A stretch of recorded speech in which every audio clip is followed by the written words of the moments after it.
Hey, we love that umbrella guy. All right. Thank you. I'm calling from Los Angeles, and I'm having a little problem under the name ThatUmbrellaGuy. I sent him my phone number at least 20 times in the chat and told him to call me. He ignored me. I'm a man. I filed the report. If you guys could take a look at it and give me a call back, I would love to hear what you guys can do to help us. We really need to kind of stop this guy at least until Monday. I told him to call me. I'm a man.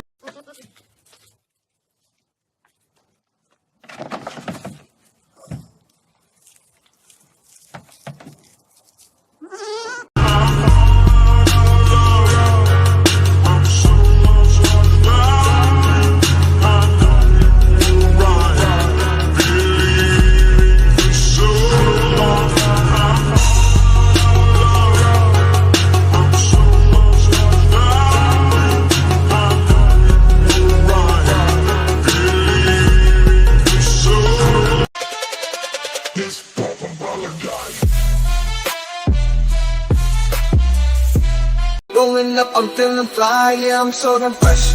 Got that platinum grill, bringing in the checks. Diamonds in my mouth, shining when I speak. That umbrella guy, flossing, speaking geek. Ice on my teeth, I'm dripping so hard. Platinum grills, I'm the king of the boulevard. Throwing money in the club, making haters mad. I'm the baddest in the game, no one gets a pass. Ooh yeah. Crushing all these lines, yeah, I feel fly. Rolling on the dubs, that umbrella guy. Iced out cold on the boulevard. You ain't a comic gangster, don't be playing hard. Ice on my teeth, I'm flying so high. Dropping the bass, that umbrella guy. One drill to rule them all, one drill to bind them. Baby, I'm so iced out, gonna blind them. Rolling in town, I'm an army of one. Doing verbal walk-bys, blazing like the sun. Riding in my whip, crushing false accusers. Dropping off the bass on the real abusers. Yeah. Living life fast, no time for the slow. Justice on my mind, stacking up on that flow. Life in the fast lane, no time to blink. Ice on my teeth, watch it when I speak. Chillin' on my rhymes, never missing the beat. Ice on my teeth, yeah, I'm living that sweet. That umbrella guy, bringing the platinum heat. Crushing every hater, no time for defeat. Ooh yeah. Oh, yeah, indeed. What's up, folks? Welcome to a weekend edition. I keep thinking it's Sunday for some reason. I'm not sure why. But we have a guest that apparently it's interesting. I was telling him beforehand, anytime you put in Shizzy into the stream instead of guest, it was like, no. YouTube, I think, thinks that's profanity. So they're like, can't have that name. How you doing, profanity? I mean, Shizzy. Doing good, brother. Oh my gosh. Yeah. And I mean, it's funny because I'm an artist on YouTube.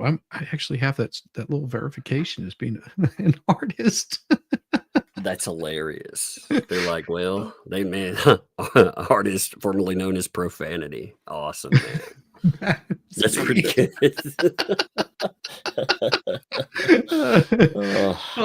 Yeah. And as I was telling you, maybe just put in Papa Nut or Shizzy Daddy or anything like that. Shizzy Daddy. Well, Shizzy Daddy might still get you in there.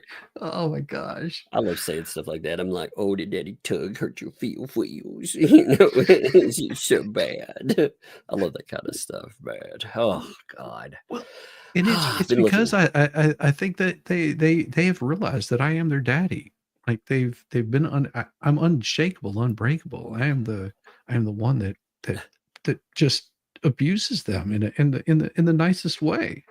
Yes, exactly. They come back for more. They do actually come back for more. In fact, you know, BBB, when he was writing his letter, he even gave you mad prompts at the beginning, and I was like, I know. Why is he not had enough yet? Apparently not. I think he was so impressed with the talent behind it. He tried to throw his hat in the ring and Well, that didn't work out well for him. Oh man, it just cracks me up, man. Oh, we've got some good stuff today. We have a wonderful. He's invited open letters, so I thought we would definitely review that. And we got a few things to to talk about. Apparently, I'm not sure who the two L's are threatening lately. I can't keep up with it, but they're threatening someone in Tennessee. If that was directed toward me, it's like, what does that even mean? But yeah, they don't seem to understand Tennessee at all. They were like quoting cyber stalking and stalking freaking stuff, and I don't really care who that's to. You know, if like I said, if that is to me, it's very bizarre. Let me actually, I'm gonna pull it up. Well, it would have to be somebody that's actually stalking them, or I can't think of anybody in Tennessee that's stalking them. And I have a lot of friends in Tennessee. You know, I think someone there's will another come on the channel street. that, you know, they're maybe trying to throw that in. I'm not sure. Or maybe, I mean, who knows, man? Like trying to make sense out of what goes on, you know, in those little pea brains. Well, flea brains are only so big. It's bad when, you know, you're like, wow, you know, on that stage, what's it safety rated for? You know, because well, if you took overall weight versus brain weight, everybody would be fine. Oh But yeah. by the way, folks, if you enjoy this content, make sure that you tell everybody we are live. This should be a fun one tonight for sure. I love having Shizzy on. I think it'll be good. Like that. It's definitely free. Also, on top of that, make sure you subscribe to Shizzy Wiznut. He needs to he just needs more subs. He needs them all the time. You know, it's my favorite person to make sure that when we redirect, like I look around and I'm like, you know what? My first person to look for is Shizzy Live. So I'm like, all right, there we go. But if you want to go further than that, you'd like to help out poor old independent journalists, especially after the holidays. Oh man, the holidays were painful. By the way, I must have to say, children, whew, man. Food too, you know. I was like, my lord, even feeding people for the holidays was painful. But if you'd like to help out with fun employment, then yeah, breadsticks are welcome. Did you have a good holiday, by the way, brother? I did. I had a beautiful holiday. As you know, I didn't stream a whole lot during the holidays. I was spending time with family, and I preloaded some videos up because I was like, you know, just let's have a little bit of fun. Somebody noted, they said, you know, the 12 days of Christmas start after Christmas. Yeah, speaking of like Oh, videos and stuff, I put up a video yesterday about it was witness glorious. discrimination, and this is actually fascinating. I actually have a gift for you today, Shizzy. I don't know if you've seen this. Let me pull something up for you. So just give me a minute. I totally forgot about this. I was like, oh yeah, I've got something I want to show Shizzy today. Damn it. So I'm gonna find it real quick. I love new stuff. Oh, this one gifts. This one was actually quite fascinating. I've got to find it real quick, or I'll have to pull it up. Give me 1 minute. I gotta refine this thing. You know, it's worth it though. I said, I totally spaced it. There's so much stuff that comes up in the days in this mess that it's, I don't know. It's just really weird. This one though. See, but it's almost overwhelming the amount of stuff that I've seen come up throughout the days. I've been as you know, and I work a 9-to-5 job, and so as I'm going throughout my day, I might take a couple of minutes and just do, you know, something will occur to me while I'm typing something out. I'll go, I wonder, and then I'll do a search on it, and next thing you know, I've hit like this rabbit hole where I'm like, oh, I'm gonna have to dig into that later because there's just so much information. And then there will be other days that I get this beautiful people send me a couple of messages, and next thing you know, I've got like, you know, several hundred messages of, did you see this? Oh my gosh, look at this. Oh, this is so crazy.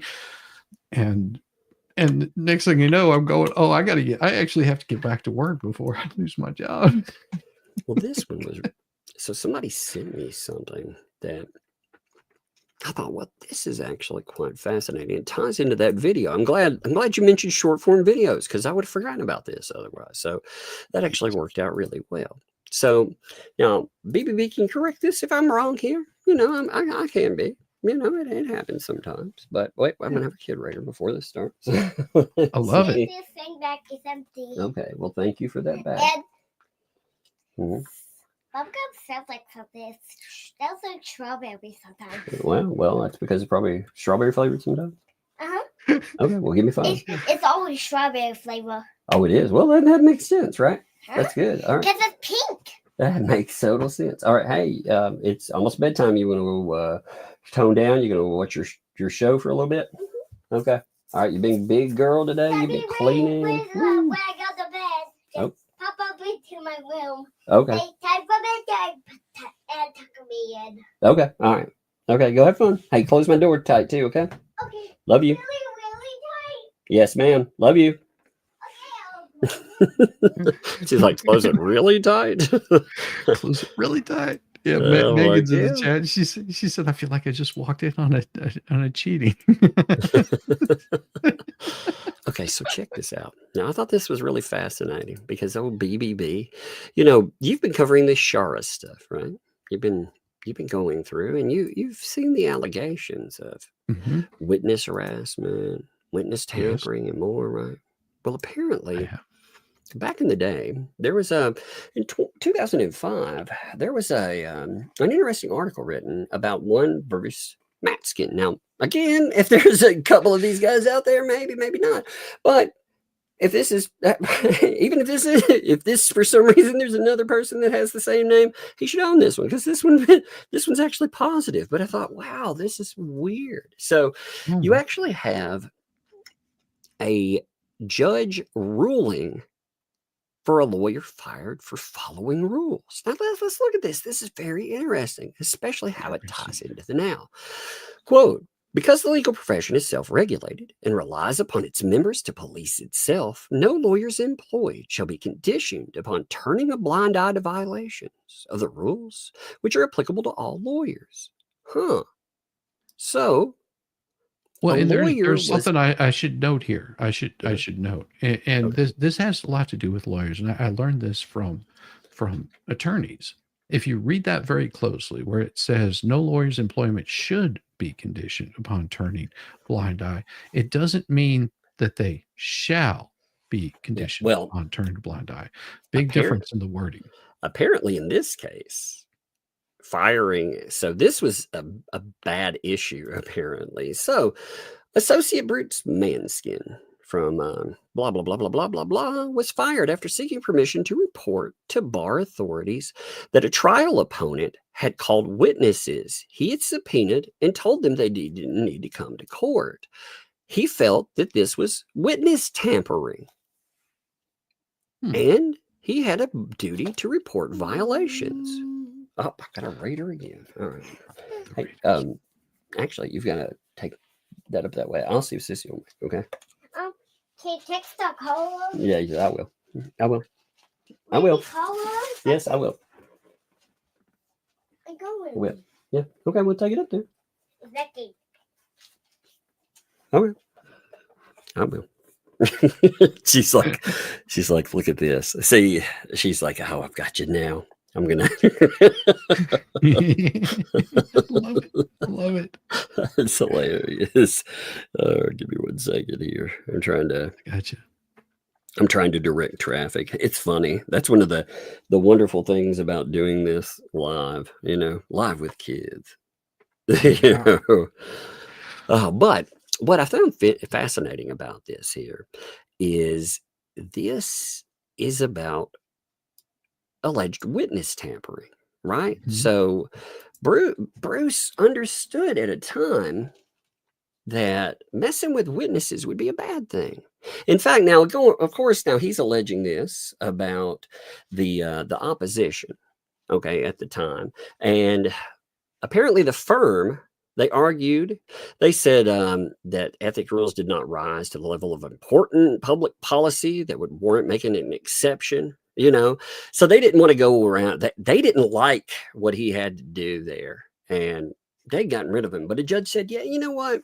That would be a bad thing. And I was like, okay, well, that's interesting, because if you fast forward to Shara and the stuff that she's been talking about, one of the things that we had discussed, besides her saying that she felt threatened, was, well, let's pull that up right here because this is an interesting page.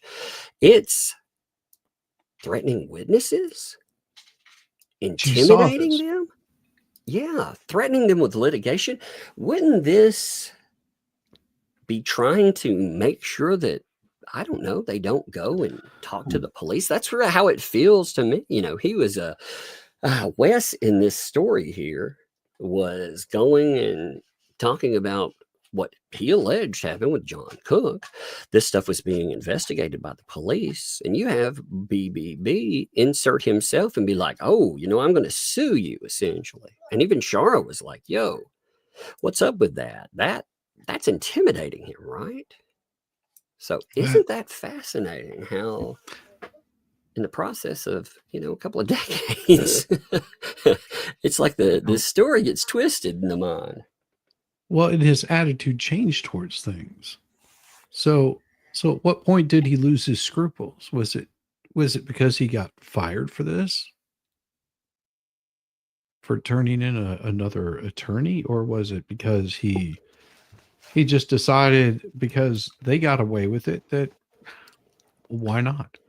Well, he's saying in this that he wanted to report them. And again, this doesn't say any outcome if it actually was an issue here, if they found any issues with it. Interestingly, he also he thought it was, it's fascinating because he has a lot of shit to talk about the bar too, right, these days. But he himself, again, if he has any problem with what's said here, he can correct this stuff, of course, but apparently he thought it was okay to utilize the bar back when. But when he himself has a problem with the bar, the bar is the devil. It's the absolute devil.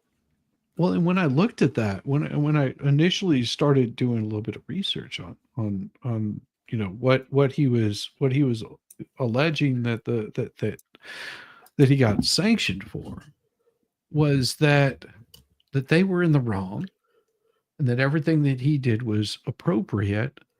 And the bar's response to that was, you posted on Facebook going out on attack against us.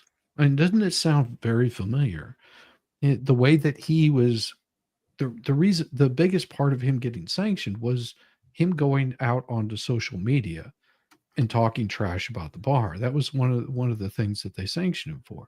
Also, that he couldn't, he decided he was going to contact them by phone instead of sending them an email where there was none of this he said, she said kind of thing. Right. And I think that is why he's so hesitant to respond in emails to these kinds of things, is because if there's a digital signature on the things that he says, those can be brought back and used against him. Well, I have to say that I have just not felt motivated to go through the mac and cheese lawsuit ever. But I did wonder something. They keep telling us. So Bruce in his letter told us that we need to listen to the other side of things, right? I mean, that's what his open letter was about. Yeah. Listening to the other side, letting people like him on. So I guess maybe I need to look at mac and cheese, and maybe I should look at it from the other side. I mean, I've heard his narrative. Maybe I should look at it from the other side. I mean, that would be only fair, right? Right. I mean, I dug into it, and that's when he lost his mind earlier. Whenever he sent the second email, telling me, or maybe it was the third. I don't know. I lose track of the silliness. But he felt the need to reach out. Let me see if I can pull up that document, because it did give a brief summary of not, and it really wasn't about the mac and cheese. I mean, that was part of it, but that wasn't why he got in trouble with those people. I don't know. My favorite email you've ever written though was because of all that stuff. I still say, no matter what you do, and it was the perfect storm because it wasn't just what you said; it was your audience. Yes. Him being like, Shizzy, would you please write these people who are on the other side of this and give me a character reference, bud? No, there was no character reference to give about him. You were like, sure, I'll reference your character. Never seen garbage. Oh my gosh. It was amazing though. I've never seen anything like that.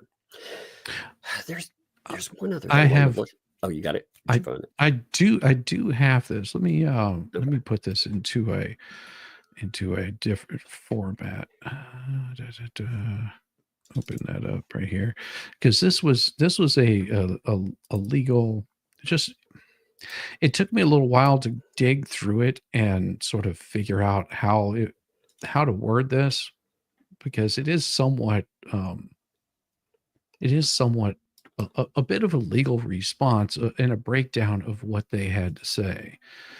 And I probably made it a little bit snarky. Saying, and probably it happens sometimes. Sometimes it happens. Yeah, there we go. So it's and I tried to keep it just not too snarky. So there was an allegation of misconduct. And this was based on a fee agreement that he wanted people to look at. And the allegation was that the claimant charged misconduct based on a grammar error, and that the rule that does not require him to state that there will not be any litigation costs. And this is the initial part of it that got him in trouble. And it was because whenever you're doing these contracts, people have an expectation, and basically he broke the rules of conduct. Professional conduct requires that a contingent fee agreement must be clearly notify the client of any expenses for which the client will be liable. And that interpretation of the rule is by the OCDC, is that it should include whether or not there will be litigation costs. This interpretation is consistent with ensuring clients are fully informed about potential costs, which is a fundamental aspect of ethical legal practice. And then, of course, it was the communication. This is where he started getting himself in a problem. This allegation was that he raised concerns about the communication restrictions placed on him and the procedural handling of the case, including the refusal to specify the factual basis for the charge and the imposition of a no-phone policy. And that communication restrictions were implemented due to the nature of Mr. Matskin's prior communications, which were deemed harassing and unproductive, as we've seen him be. All communications were required to be in writing to maintain a clear and documented record. OCDC has provided the necessary information regarding the charge and has followed the appropriate procedures as outlined in the practice book. And these are I basically broke down the responses without going, this is more for the layman's response. Right. It doesn't go too much into the legal aspects of it. And then the abusive prosecution, that was abusive, baseless, intended to harm his livelihood and reputation. The OCDC actions are guided by the duty to uphold the integrity of the legal profession and protect the public.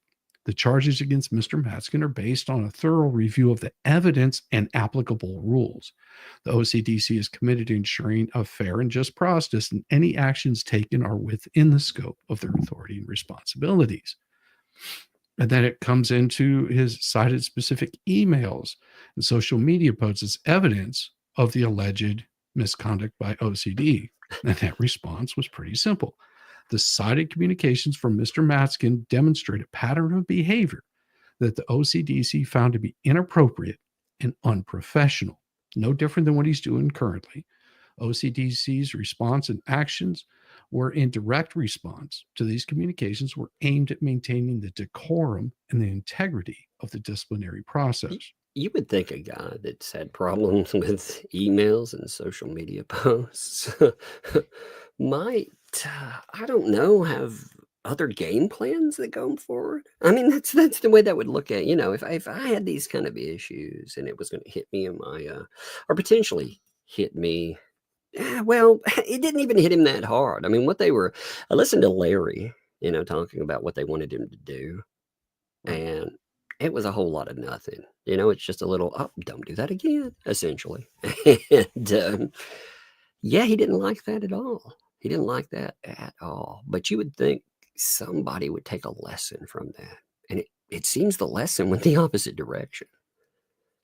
I think it did. I think his ego got so hurt because lawyers hate, and I know this for a fact, that lawyers really hate being told they're wrong. Yep. They take it personal and they're very offended by it. Even if they're proven wrong by their peers, they have this innate, I don't know what the perfect word for it is, inability to separate themselves from the situation and go, yeah, I might be wrong, or they will never concede the point. Well, that's, that can make you effective in the courtroom because people want a bulldog. I get that. But there has to be a point at some level where you can do a reality check and be like, hey, this is detrimental to myself or my clients or anything else. Like his activity, we talk about it quite a bit. Like the stuff that he does, in my opinion, is very detrimental to his current clients. Like the stuff that he says on social media, the other things, and it can go further than that. I mean, we are looking at the real possibility that this guy is going to be added to federal litigation as a co-conspirator. And it's all because he can't shut his fucking trap.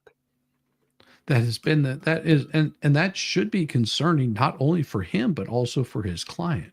Yes. And especially when he started going after other attorneys and saying, well, you need to have me on your channel, like Larry. Saying, well, because you won't have me on your channel, how you're not looking at all the facts and you're not hearing my side of this story. And as I pointed out, we know if you want your side of the story out there, you tell your side of the story. If you think that why should Larry risk losing his channel, losing monetization, and breaking ethical and helping you break his ethical oaths? Oaths that he holds near and dear to himself. I think that becomes a big problem. I think here's a real question. If I get, first of all, his clients right now are in this little predicament. They have a quandary, as it were. And the quandary is you got a lawyer, they're free. Essentially you're talking about maybe they have some deal after everything where he can get some cheddar if any of this shit would work out for him. It's a big if, but maybe that's there. But my question would be this. If they were paying for a lawyer, if in a perfect scenario they actually had choice, would they choose this guy? Because my answer would be no, I would not choose this person. They have caused some real issues. When I first looked at this as a potential tortious interference case without a lot of other stuff, again, you had them dig in and cause problems. But when you look at his behavior, look at the Shara fucking depot, for example. Oh, go ahead. No, I was going to say that right there, that Shara depot, as I've been reading through that, I mean, somebody that's not an attorney, Diva's reading through that with me, and she's just like, okay, I've got to stop right here because I got to bring this up. This is so disturbing that you have an attorney doing this, misbehaving this way. Like he is being told that there's things going on and he's losing his ever-loving mind on her. What kind of person does this? I mean, not just an attorney even has a higher standard, but just a human being in any aspect sees this kind of thing going on, is having it pointed out. What kind of person acts like this? Well, in the depot, there's what he does, but there's also what he doesn't do. There are a lot of times I'm like, he's invisible. Like there are times that I would definitely been vocal on the record there. And again, that's no shot at anybody. That's actually that shot at him because I'm not a lawyer, but my Lord, I've gone through enough case files and everything else. I see something and I'm like, yeah, I know exactly how I would challenge that for sure. And there's silence on the other part of that too. Looking back to again that article we saw, if he has any kind of question whatsoever about the behavior of these people, he has an obligation to do something. Now, I get that's a perfect world statement. Many lawyers, they operate outside of that. But ethically, they're supposed to. And you have people like Shara that are telling you about conversations they've had where they're bringing up real issues that they're perceiving and being told, oh, well, that kid will grow out of it. Don't worry about that. That kid will grow out. Oh my God. Yeah, that hurts Diva on a special level because she's going, I have kids and never in my mind would I ever think of saying that to my child. If I saw that kind of abuse, would I ever think that was appropriate and say that, okay, they'll grow out of it. The amount that he ignores Shara's concerns.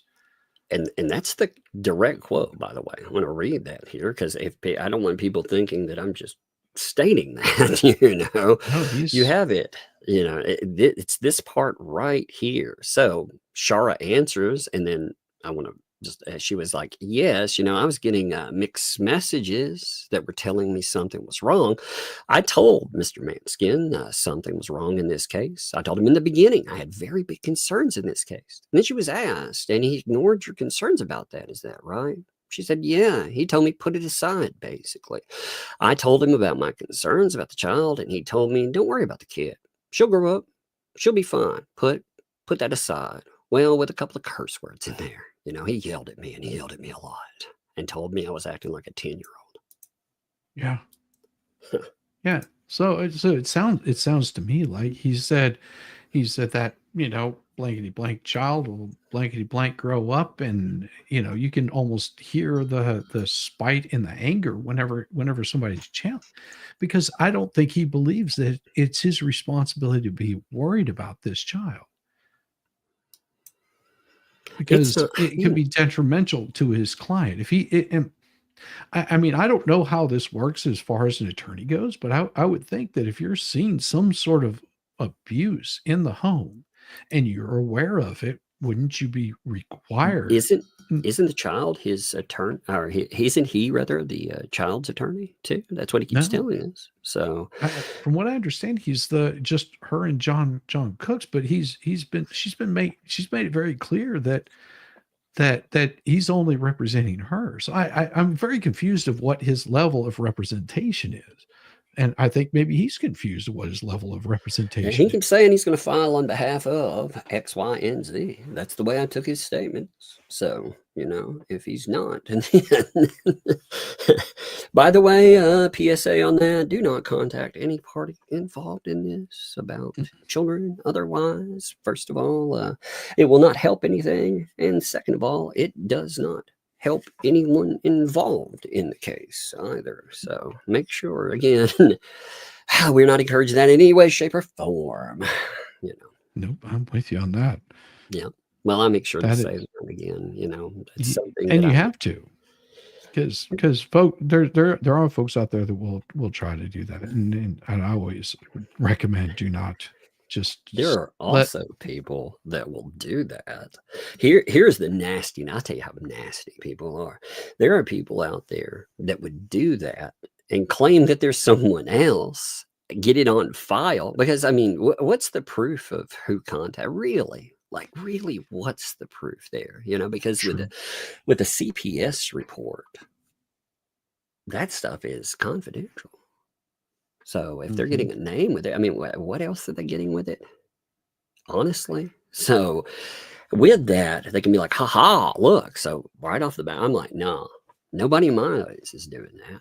They are straight up. They are told not to, and they agree that they are not going to do that. So no, if that's happening, then that is some bullshit. You know? Yes, that right there will get you in all kinds of trouble. with one of my mods find out about that. Oh yeah, they're gone. Man, the other thing that got brought up, this actually irritated me a bit. Now I'm gonna note something, okay? I'm not gonna get in really in depth about it tonight, folks, on the live stream, but I am gonna note this. So I want to make this clear too. I did not have communications or talk about everything involved, but the hater channels actually pulled up the court view of Jeremy Hale's and his ex's divorce case. All right. Now, they noted a lot of things that were wrong in there. A lot of bullshit that they said about that. And I wanted to be able to go through some of that. But before I did that, that's very personal shit. And it has nothing to do with this case whatsoever. So I did reach out to Jeremy and I was like, yo, dude, I want to mention a couple of things about this, but that's deeply personal. I don't want to do that if you're not okay with it. And again, we did not discuss it, like what's there or anything. It's just, again, I was like, hey, is that okay with you? And he's like, yeah, sure, whatever. Because that doesn't have anything to do with this. But these people have brought that in there. And again, when they're going through things, like they have no idea what they're looking at. Like, for example, something that stuck out to me. I'm not going to get into this heavily tonight, the guest. I want to talk about this on my own more than anything else. But no, that's fine. Yeah, I mean, well, it's just something again, I like for example here, they're talking about psychological records, and they made this big deal out of the idea that this stuff had to be approved. Now, first of all, there are two ways that this can come up in a divorce trial. That can either come up because the opposition, they do this to you, or it can come up because of CPS. Now, typically, either way, in Tennessee, for example, I had to deal with this, okay? And again, I'm noting this because everything's calm in my life right now, but it's bullshit the way that this sets up. Even if you're 100% in the right, you have law behind you and everything else. In Tennessee, they have a thing called a Rule 35, I believe. A Rule 35, a lot of judges don't understand how that's supposed to be, utilized. It's only supposed to be utilized if there is some kind of potential conflict that arises, like there are allegations of something horrible that you did and law enforcement got involved, or there's some kind of psychological potential issue. But they can force you to not only take a psych eval. That's where it starts, but that's not just it. You're going to have to open your home up to the people. They get to come in. They get to see your kids. They get to sit with them alone. Like, it's some bullshit. Now, you tell me as a parent, would you fight that? Because I sure as fuck fought that. And I'm not a parent, but yeah, I would absolutely fight something like that. Like, how dare you come in and into my home and start questioning a child without parental supervision? Not just that. So this is something I learned too. Under a Rule 35, and again, this stuff is different. There's two ways, like I said. This is one way. And again, I'm just giving you an example of how that would work. Under a Rule 35, you have to now this is a company that the opposition hires to come after you. Okay. And in that, you give away all of your rights. They force you to sign a contract. The contract, first of all, says that you can make no audio or video recording. So you can't prove. They could say anything they want about what they see. And you are not allowed to audio or video. So you have no proof whatsoever that things went that way. And they lie, man. They're nasty people. Not only that, but they also, in their contracts, they state, even in the case of gross negligence, first of all, you agree not to sue them, which I wouldn't agree with that with anything normally. But even in the case of gross negligence, that's willful misconduct. That means they go out and they do something intentionally wrong. You agree to only sue them for the amount of money that they were paid. You can't sue them for more. Now, you'd have to fight that. You could break that contract, but a judge will make you sign it. And I know, because I fought a contract like that. I fought one myself because I was like, no fucking way. I would never do that. That'd be like saying, hey, contractor comes into my house and willfully, sets up my home to collapse. It's like, hey, I'm going to do that. And you're like, oh, well, I can only sue you for what I paid you. No way. No way. But that's one way that stuff can come up. The other way, CPS. Now, CPS can be, if you look at this stuff, what this looks like is you're having some mutual issues here. They're coming in and they're looking at everything. This comes up a lot of times when you have conflict. If conflict is involved and you have the court decide they're going to get involved, they bring in an agency, or the agency, they step in because of said conflict, they will step on you 7 ways from Sunday. They will just step all over everything. And they have more power. I mean, the amount of power that they have is absolutely absurd. Now, that was one thing I noticed in there. And again, I want to get into this a little bit more. Like I said, Again, I got an okay from jury. Like, I would not touch this stuff otherwise because it has nothing to do with the case. Nothing at all. It's nasty that they brought this stuff up. But they also brought up the idea of a no contact. It was actually listed in this stuff too. And they left out the idea that when you read it, there's a word that was in there, and it was mutual. There is a mutual no contact.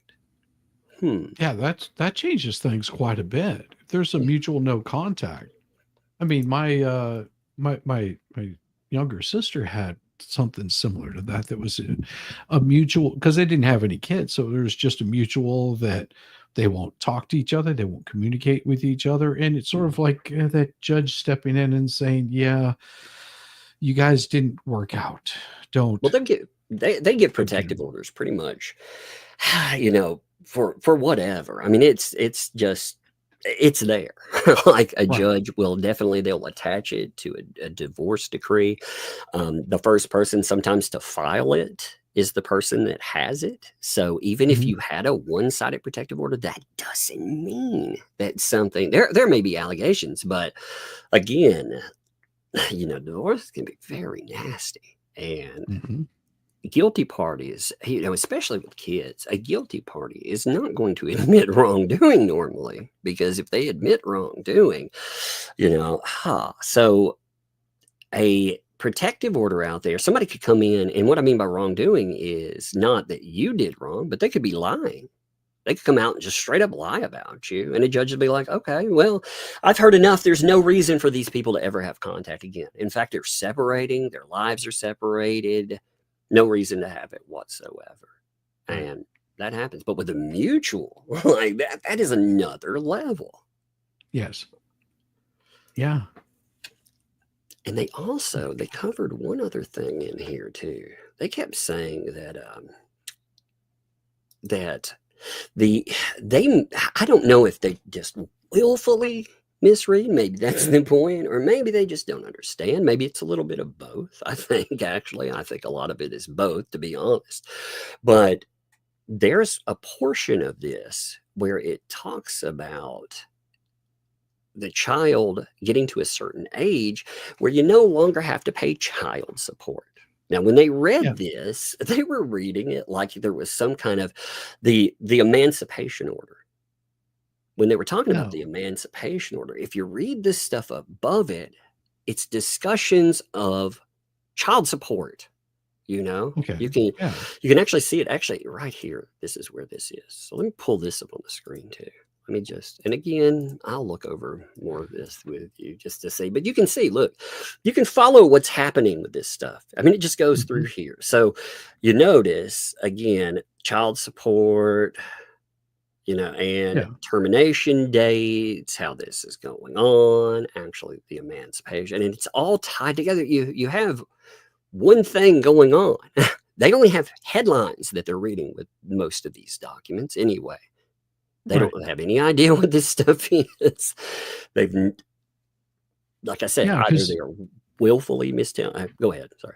Well, and I know that my mother had something similar to this, because at a certain point, I believe it was on our 18th birthday, that he was not required to pay child support anymore. And I know this because that happened. My older sister was cut off from receiving any child support from my father. And at that point in time, my mother lost her ever living mind and threw my sister out of the house and wanted to make her pay rent and things of that sort. So I understand what that means. There's a termination date when they reach a certain Yeah, age they that, terminate child support. So again, like, this just it annoyed me so badly because number one, Jeremy Hill's divorce has nothing to do with this, nothing at no, all. it doesn't And divorces are nasty. The way that they always. impact kids, I can tell you. First of all, I've seen the impact on kids firsthand. I've seen it as a professional as well.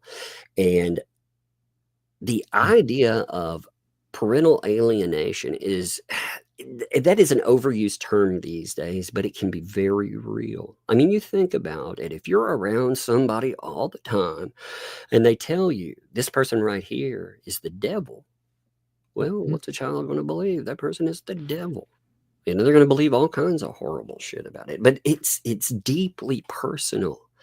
And this stuff is out there to hurt Jeremy. Like, well, his claims in the court were these people are out here to destroy my reputation.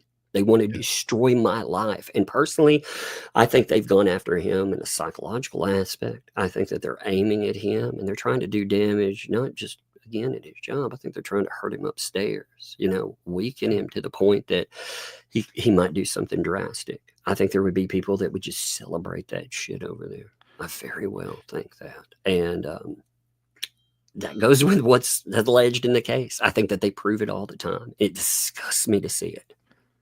Yeah, we have been seeing quite, and you're hitting right the nail on the head there, because that has been their MO from day one that they've been involved in this, is to not only go after his pocketbook, but to go after him mentally, physically, any which way that they possibly can.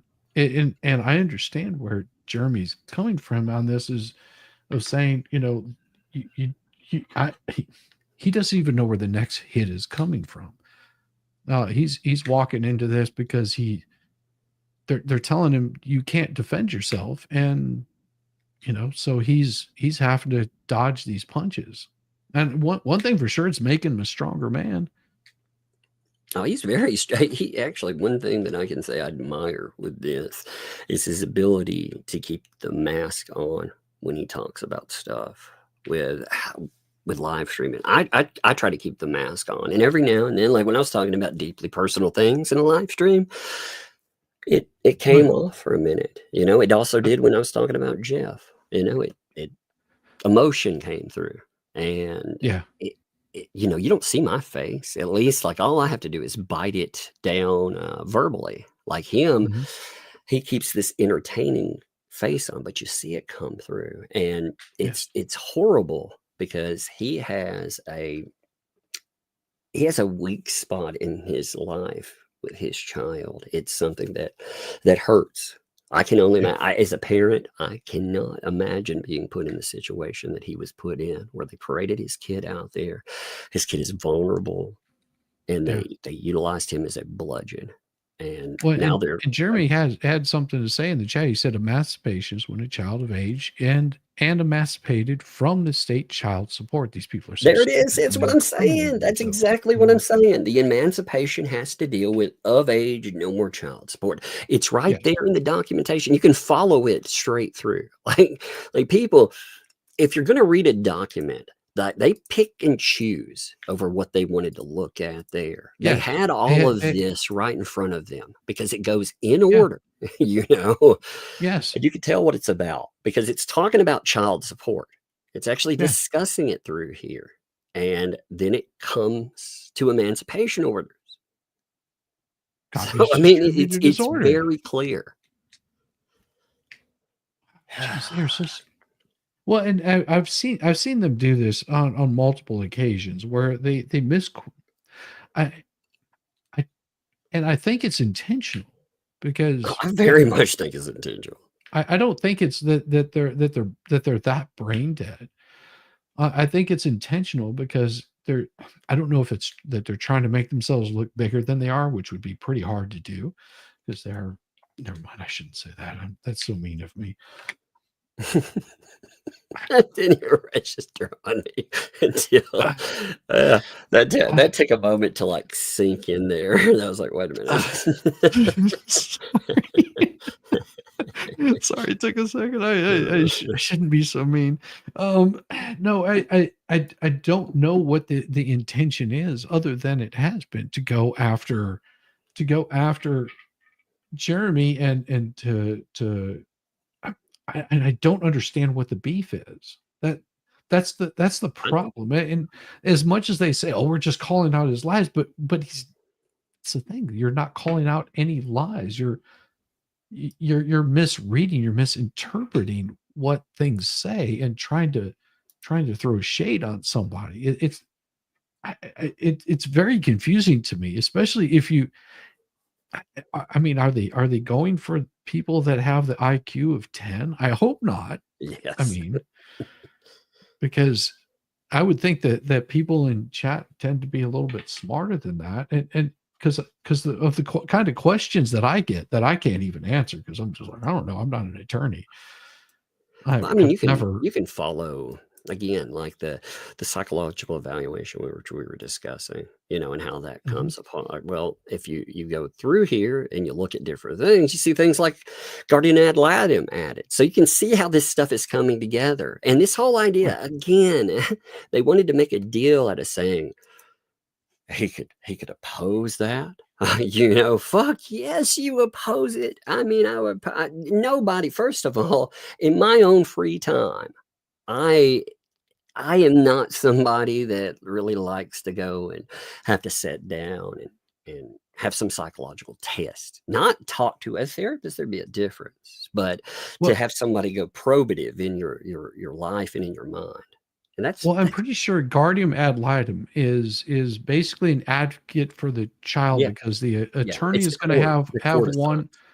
Right. The one parent is going to have one attorney, the other parent's going to have another attorney, and so they have a child advocate that is assigned by the court, and that's very specific because that's what this all aligns with. So you can tell where this stuff's coming from. So what's happening here is, again, both sides. It's a situation where you have a lot of conflict. Again, this is not aimed. Sometimes it'll be aimed at one side or the other, but a lot of times when you're talking about a situation like this, you have the court, they're stepping in, they're trying to figure out what's going on. And if there are allegations, again, if there's conflict, period, that sets up. And again, in Tennessee, you call it a Rule 35, but in different places, I don't know what the name is in other places, because I've seen it myself filed. It wasn't filed by the court, but they allowed this stuff. It's it's either going to come in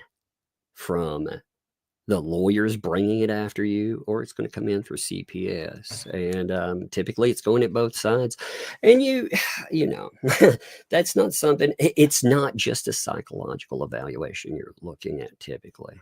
A lot of times you're looking at observation. It is very intrusive. And nobody wants it. I hate discussing this over a journey of life, man. This ain't right. It's wrong that they bring this stuff up. Hey, I've got a kid right there for 1 second. No, it has always been very wrong. For me. Yeah, hey, 1 second. Here. Yeah. You want to have a Bubba piece? Like that? Yeah, that's a good. You like that? Okay. There you go. Powder. Yeah, I know it gets that bubblegum powder on you. Here, take why that. Why is that bubble pop? Oh man, it just keeps it nice and fresh and tasty. The strawberry flavor? That's right, that strawberry flavor. You're right. Good times. The strawberry always has some sugar in it? Yeah, that one has sugar in it for sure. Some of it, not all of it has sugar, but that does. She had some bubble tape. That's what she was like, Oh God, yes. bubble tape. That bubble I'm tape. like, oh man, I don't want to. I loved that bubble tape when I was a kid. Oh, Dad, when I was a kid too, I'd run around with that. She's got it. She's like, cut me off a piece of that bubble tape, Dad. Good time. She looks at you. Good times indeed, Dad. Indeed. I just, like I said, all of that stuff I bring up because I don't like the way the narrative was. I mentioned this. I did not ask him for clarification on stuff, and he didn't tell me I had to clarify anything either. I just told him straight up that I saw this. I thought it was wrong. I saw these documents. I know that they're misrepresenting documents. I saw that there, and I want to cover them, but I don't want to cover this if you have a problem with it, because this is deeply personal business, and I don't want that. Like in my life, I would want somebody to ask me. Not only is it deeply personal, it has nothing to do with what's currently happening, and that has been their MO, is to go after any little piece. Well, they can't find something to hit him on. That's the thing here. They can't find issues that pertain to it. What do they do? They're filming him driving a tractor down the road. I mean, and trying to pretend that him driving down the road in front of his property is somehow a problem. While these people have gone to his they've gone to the property across the street from him and canvassed his neighborhoods and stalked him and more. I mean, you're kidding me. You're fucking kidding me. So of course they're just, just looking for anything, and they try to, and all these morons out there just gobble it up like it means something, just gobbling it up. It's they've had plenty of opportunity to cover different parts of the case, but as you see, they'll only cover a small portion of it. They won't cover the deposition. They won't cover any of the people being added on to it. Actually, they didn't cover they didn't cover the Ohio stuff. Of the Ohio, they had no idea about that. They admitted that. They also did not cover any of the cases. They apparently, all these folks like to talk about the old grudge judge, but they didn't watch what was happening with the grudge judge. All you had to do was sit down and know really nothing about the law. You just understand that a judge is there, supposed to be a neutral arbiter. They're supposed to be able to tell you what the law is and to make decisions based off that. They're not supposed to give you recommendations and all of this other garbage. And we all knew that. People that, lawyers especially, but all of us out there, we were all saying that this is a problem, and it turned out to be right. Yeah, because he got removed from the case, and not more than once. He's been removed from cases because he can't be an impartial judge in any cases involving Jeremy and her, or anybody involved in that. In the same way with anybody that's closely associated with this, he can't be impartial. I mean, if oh my gosh, I had to yell at him. I'm sorry about that. No, that's fine. So it's almost as it appears that any time that Lynette is going to show up in a case, he's going to have to basically withdraw himself from it, because he's shown bias for her. Yep. And that's the thing. Actually, that was one of the lies that was out there too. This was one of the things they celebrated. Oh, guess what, judge? This is going to go in front of. It's going to go in front of the Thomases, and it's like, yeah, no, it's not. It's going to be entered in front of him, but you watch, his ass is either going to withdraw, or it's going to become a real issue for him. He knows better. Like, he even put in documentation saying there's no admission of any of these allegations that were made, when people requested that I be removed because of bias, prejudice, and all of these other issues they've shown. But yeah, I'm going to remove myself. And he did it every time, because he knows he really screwed the pooch in that one.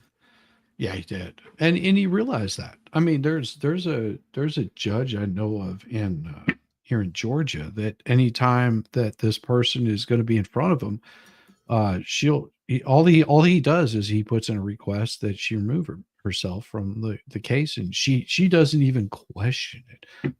She can't sign that order fast enough to say that she won't be in front of a case that he's on.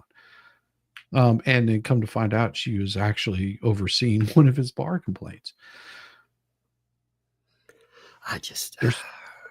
That's why there's reason why these things happen. Let's be honest, man. Let's be honest. Jeremy's claims, if I don't understand how somebody can sit on the sideline and think that these things aren't real, that these people aren't out to totally ruin his life, destroy every business opportunity and relationship that he has. I mean, again, they're going through every single aspect of it. And they're also hoping that they can piss him off enough that he'll make a mistake, that he'll react with anger. And they've tried to show little clips of him responding to other people, and if you take it out of context, it looks like he's attacking somebody. Well, once you put it into context of, oh, this happened, it's like that what was it, Sandman, that was in front of the Capitol, and there was a guy beating on a drum, yelling in his face. Yeah, I remember all that. Mm-hmm. And that kid ended up settling the suit with NBC, ABC, CBS, CNN, multiple other radio TV stations that reported that he was attacking somebody, and that's why that guy was there. And whenever the whole tape came out that he was just standing there and these people were attacking him, then the story got changed around. Well, it's also, they should be careful the kind of stuff that they're showing, because those could be shown also as defamation. Well, Jeremy's also said, and this hits us all. Well, we all are human. Like, you put us in a situation that's high stress, nastiness, people betray you and more, and you have a very visceral, very human reaction to all of that, Yeah. Yeah. I mean, I've seen it happen before, where you get somebody ganging up on somebody, and they respond only out of not only out of fear, but out of self-preservation. Yeah, I don't know. Let's look at your response open letter to that is 5 pages. We can have fun with some of it, if we don't hit it all today, we'll hit it, or you can show it anytime. We can hit some of it and talk about it. We can talk about the high points of BBB. Actually, since you're here too, even with the open letter, I mean, we can actually talk about the reality of it. I thought, let me see. So, what the heck? Something just fell on my keyboard from somewhere. I don't know if you can hear that. There was like ding, ding, ding, and I'm like, I did. I heard that. Attacking your keyboard. Something fell off of something. I don't know what it was weird. It was really weird because it echoed off of my headphones though, and it sounded like a herd of elephants bouncing through my headphones. Be careful, guys. Tug is loosening the gems out of his platinum grill. All right, so let's pull this up here, though. All right, here's the letter, and what I really thought was funny about this was the way that it started out, because he really hates you. Either that, or he respects me so much that he decided to copy. I mean, that, you have to understand that copying is showing that somebody gets it so much that you really, think about this. Imitation is the highest form of flattery, right? There it is. Exactly. Because how many bands do you know of that cover a band that they don't enjoy listening to. So are you telling me that BBB is really he is the form letter equivalent of a cover band? Yeah. Yeah. I love it. That's hilarious. He's just a my cover shallow, band. shizzy imitation. I love it. I love it. I mean, he brought you up like, I mean, this is an open letter about Larry, but we have Larry right off the bat. We have our feigned greeting, and then we go right into shizzy. That's beautiful stuff. I mean, he's like, he also, I can't believe like he's attached your nickname of Bubbles to himself. I mean, Bubbles the Clown, if that's what he wants. I mean, you know. Oh my God. He's like, look at me, I'm steampunk. I've got, it's like, no, that's not what it meant, Bubbles. Oh my God. Well, Bozo was already taken, and I didn't want to get a copyright strike. He also, he doesn't rate up there with Bozo. You know what I mean? Bozo is a professional. Exactly. Yeah. I mean, there are clowns, and then there are clowns, you know. Yes. I mean, I do like watching this clown drive up, you know, take his little clown car and flop his little, I'm going to say little his shoes. Big feet. His big feet. His giant red nose. Oh, could you imagine all of them pouring out of a clown car? Holy crap, man. Well, I don't know if a clown car could support them. Yeah, clown 18-wheeler. They pull up and dump them all out. Dump truck. It's more like they just sort of slide out. Just dun dun dun dun dun dun dun dun dun. You couldn't even get the circus music right. Yes. Oh my gosh. Oh, I'm gonna have to see if that song is copywritten. I may use that in my next song. I'm telling you, when I saw this, I don't know if you heard it, but what I really want to see a copy of. So I heard this song the other day. I hadn't heard it in a while. You know, Kenny Rogers is Lady in that song. Yeah. Lady. I wanted to hear that redubbed as Larry. Larry, you're my knight in shiny armor, and I love you.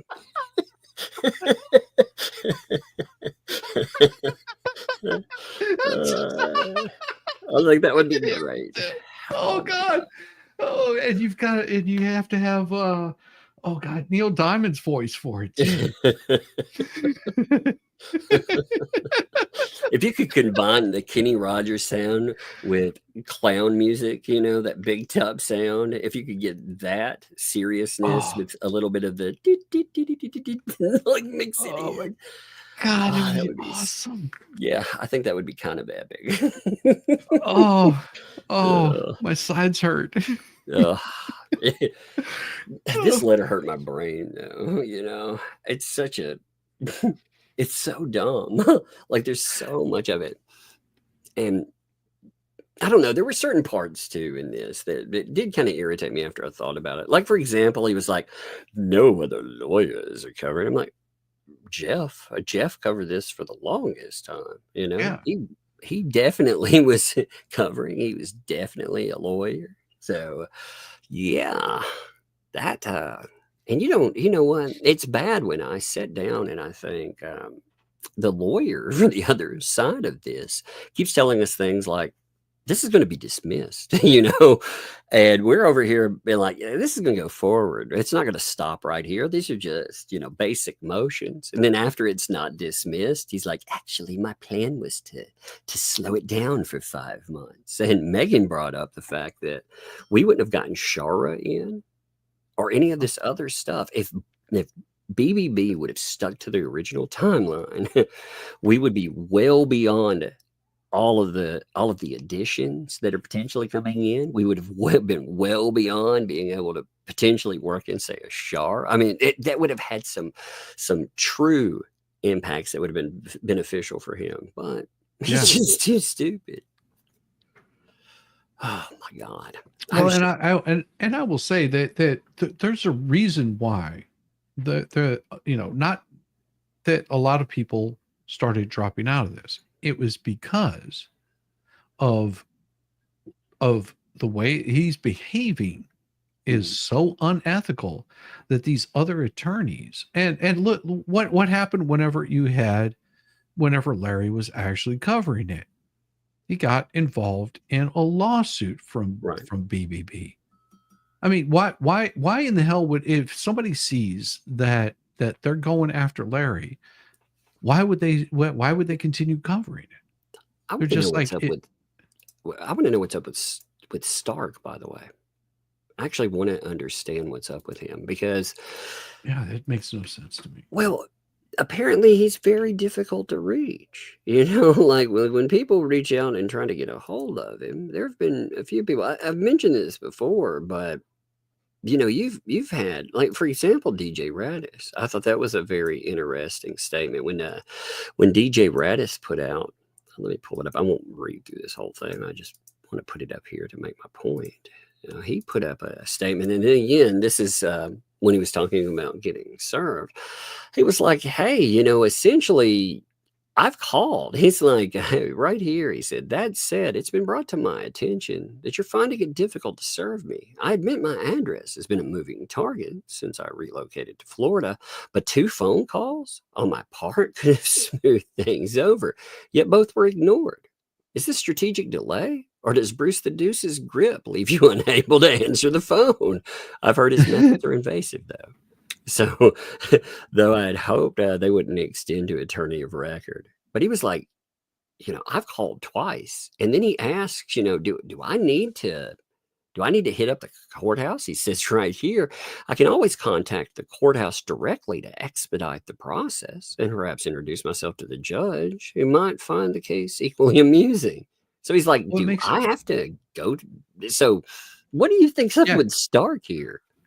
Well, and that does raise a curious question, because I've known of attorneys that their name is on the letterhead, but they may not be involved in the case because they don't practice law anymore.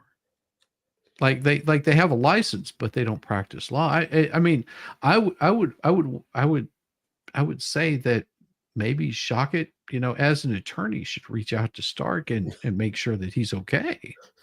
Yeah, maybe somebody does. Maybe they need to do the lawyer version of a wellness check. I'm not saying call it a wellness. That's not what I'm saying. Just to make this clear, that's not what I'm saying. I'm saying maybe a lawyer, yeah, like you said, they need to reach out and be like, "Are you real?" Yeah, I mean, because there's a possibility that he's just on permanent vacation, you know, because I mean,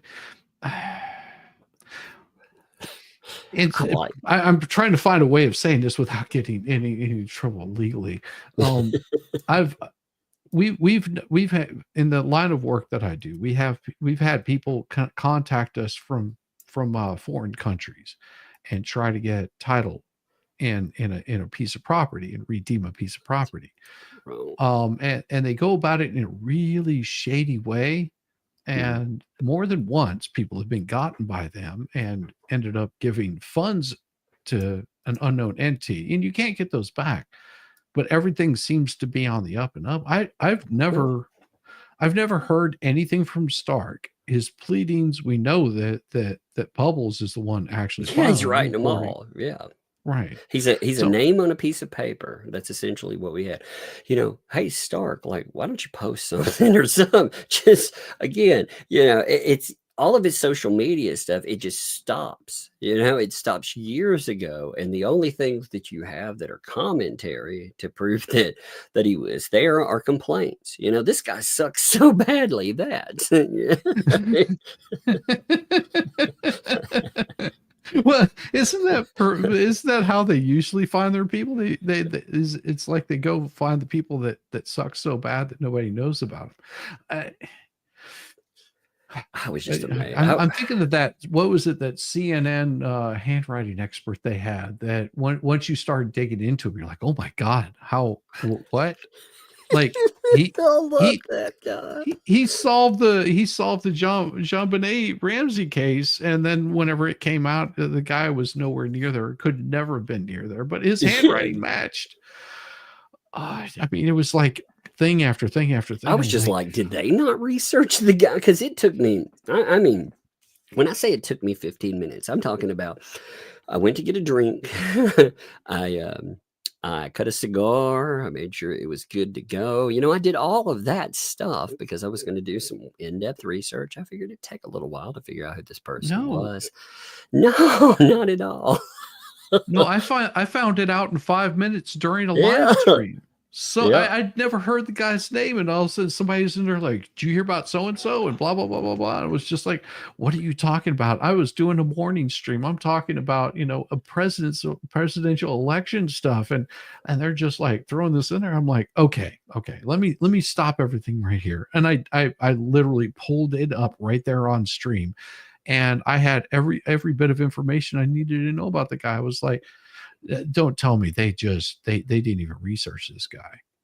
I feel like, or they just didn't care. Like that's also a possibility. It's ineptitude on either side of it, but it's a very serious thing. If they went out, they found somebody that was inept, but that they could utilize as an internet bludgeon, hoping that this guy, you'd never find out who he was. Oh, do you think it was an attempt to try to get Jeremy to settle? I think it was an attempt to smear him yet again. I think it was just another attempt, just like the divorce statements and everything else. I think it was an attempt to smear his reputation and sully him to the point that, they do real damage. I'm 100% with that idea. I don't see, everything else leads me to that same conclusion. So I think that was it, because I don't think they ever had any thought whatsoever of putting that document into a court. Now, if they do and they surprise me, oh my God, they know how bad that'll be. They did. Oh, it was so bad. I was saying this the other day. Like, I figured, why not say this now?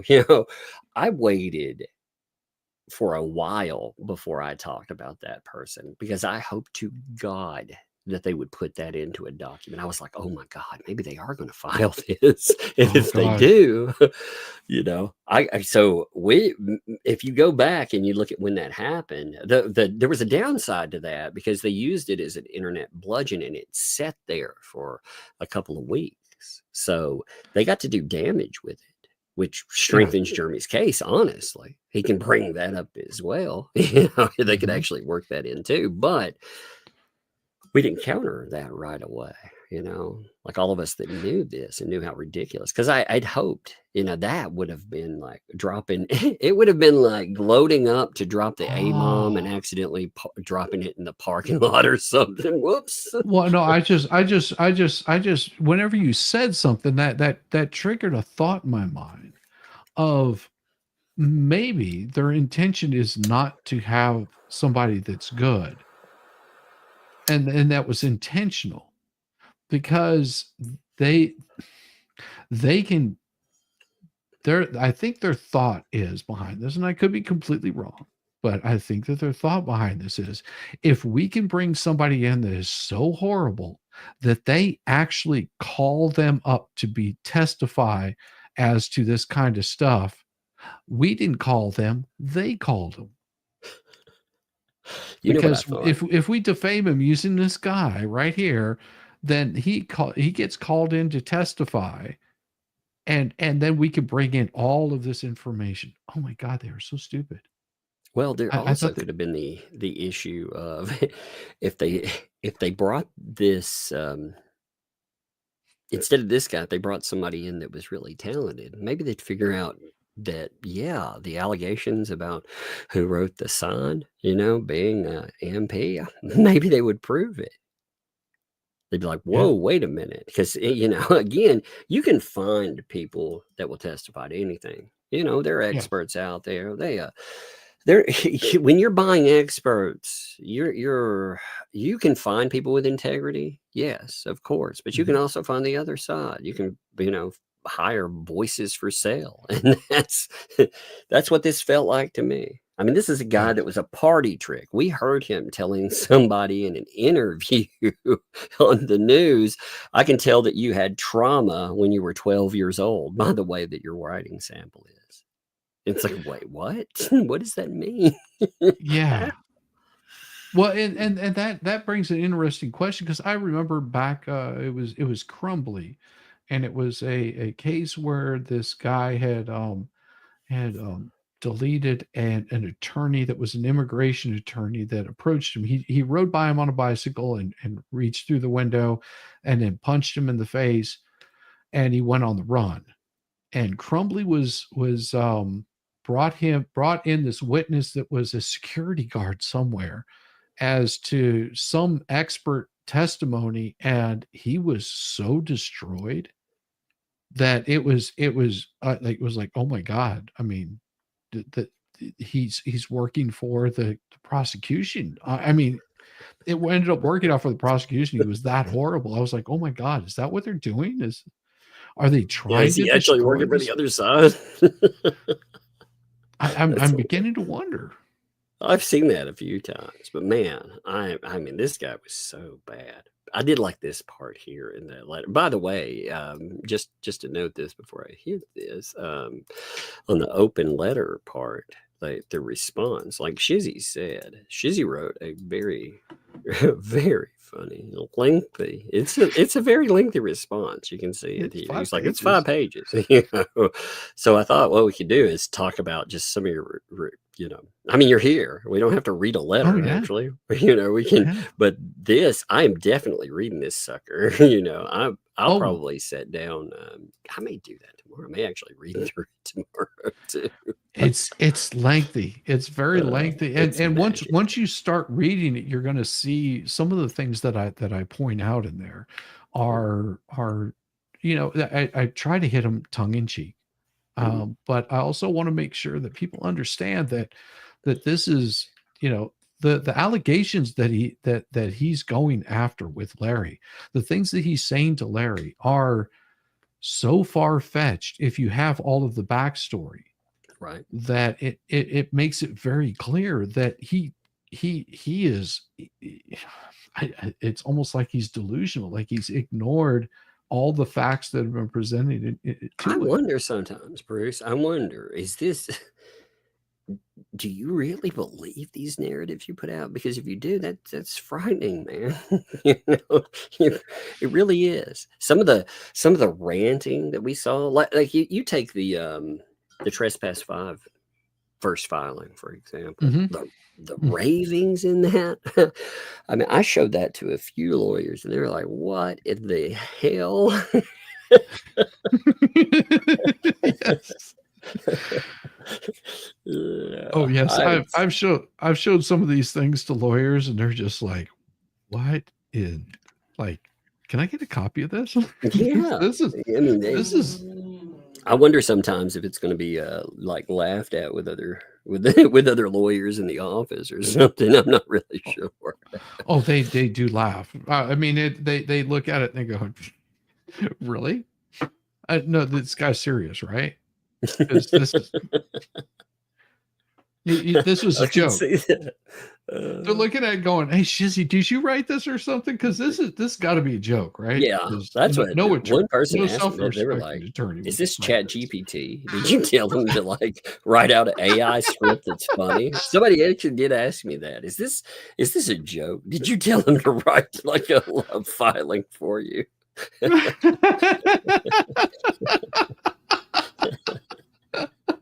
Oh God. It's bad when somebody asks you something like that.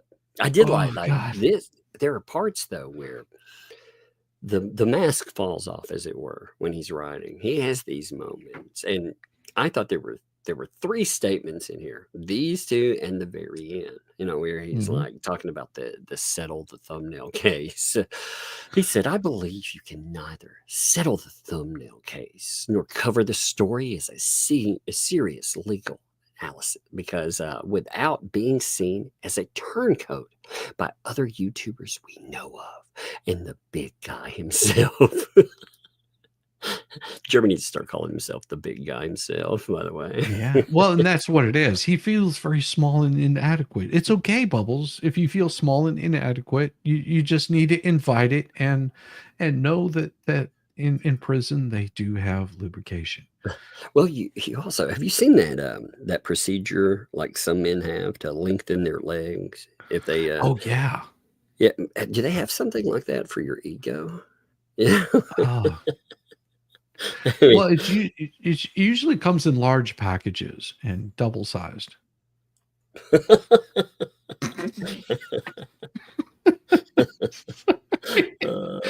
uh, Whenever he's saying that, if I believe neither sell the thumbnail case nor cover the story is as a serious legal analysis, but you have to understand that one, he is under no obligation to settle the thumbnail case. And from what I understand, from what Larry said, is I already reached out trying to get this thing settled out, and you guys ignored me. And he also, Larry has not spoken about this case whatsoever. He's not done any sort of YouTube talking about it. He hasn't put any. Not since it rolled. He did do when it came up, and he first saw that come up. He did a couple of statements on there, and then he went silent for the longest. Yes, yeah, because there's nothing to say. He said his piece of this is what I'm talking about, and then he's gone. Well, he's also that also says to me that he's very serious about counterfiling. Yeah. Because he's not giving them anything to work with. He's sitting there. He's probably, he knows his legal strategy that he would like to go with, which, I mean, again, it could be as much as just nailing them for attorney costs, but it could be a lot more because they know that this was vexatious litigation. Yes. And I mean, that really speaks to that to me speaks more to Larry's ability as an attorney to not talk about the cases that he's involved in. Well, the other part of this too, like I've dealt with Larry enough that I understand that Larry doesn't give a shit that, like, if you disagree with, who cares? If he has opinions on it, he will speak his mind 100%.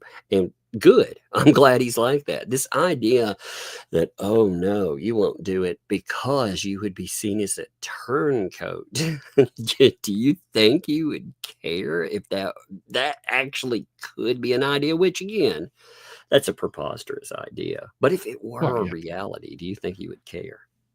I think, and part of my response to this, all of it, was that these guys are not going to say anything. They're not going to say anything because there's nothing to say. For them, there is absolutely nothing to say. It is literally them going on the attack. They're going on the attack of MG Law. They're going on the attack of you. They're going on the attack of every single person in this letter because they want a response, because they have no material for their YouTube channels. Yeah, it's funny they say that he's propagating YouTube coverage, and yet that's what they hope for. And again, this puts you in a weird predicament because I think, like, the way that they acted before, they proved something. You can't just ignore PR and BBB because they don't just go away. What they do is they get worse. So you might as well point out what's going on and document it, just in case. But that's the part of having to document it. It's like, I don't know if you're able to actually document this kind of thing. I mean, think about this. Is just because, and I'm going to use MG for an example here, just because MG hasn't been public about this case, it doesn't mean that he's not watching what's going on. And I don't know this, I'm just saying this as an outside observer, that it does not mean that he doesn't see what's going on, that he's not paying attention to it. And it doesn't mean that because he's not having these discussions, because something that really occurs to me, if you find out what MG actually has to say from him himself, it would destroy every single bit of narrative that they're putting out there. But the only reason that he doesn't is because it is feeding their egos and they're not getting any traction. So, I said this the other night. They are going to come on the attack of Larry. They're going to come on the attack of MG. They're going to pull up little portions of things that they might have had an email back and forth with, because I can guarantee you that both him and Bubbles have had email communications, and they're going to take out of context what was being said. But if you see the whole email, and that's what they're wanting him to do, is to release the whole email. So they're going to release little pieces of it that are only a portion of it. And that way they can go on there and they can say anything they want to. And then they're hoping that MG or Larry come back and respond. And they're going to be sadly disappointed because there's nothing to respond to, because they don't care. I felt like there was something they're going to aim at MG Law. Like they're just, the way they throw this in there. Oh, blah, blah, blah, blah, blah. Oh, yeah. Because they need to, they're trolls. They are trolling. In fishing, if you don't know what trolling is where you cast a line out and you ride your boat and you hope that the fish bites onto it. They're trolling the waters. They're hoping that MG's going to snag onto it. Now, I hope for MG's sake he doesn't snag onto any of it, and he just goes, "Yeah, I'm happy what I'm doing." And if anybody's believing this shit, then I don't want to have them around anyway.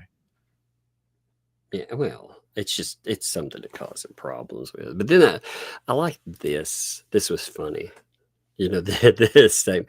We asked you for practically nothing, a mere gesture, but you engaged in that discussion in bad faith, never intended to get back to us, and then publicly reported we had made a quote-unquote settlement demand to falsely sound like it involved money, and we threatened some retaliatory legal action. We wanted practically nothing, just a gesture. Yeah. No, they wanted something. They wanted him to give away something. And they make it clear, actually, in the bottom part of this, too. I'm going to add this on. So they said, we'll give you another opportunity, which you don't deserve, to settle by removing the images of Miss Preston's from your thumbnails. If so, you have public proof of her release of claims against you in the form of this open letter. I love that. Huh? I love it. That's not how that works. There's also a part in here where he says that, again, I'm going to paraphrase because I don't have it right in front of me, but he talks about, is it important for Larry, not to basically give away this right? He uses the word right, saying that Larry does have the right to do this, but is it so important to go out and fight for? And yes, it is. It's very important for him to be able to go out and to fight for this, it just amazes me. It amazes me. Well, and it's this whole letter is written from this aspect of like a police officer asking you how many people.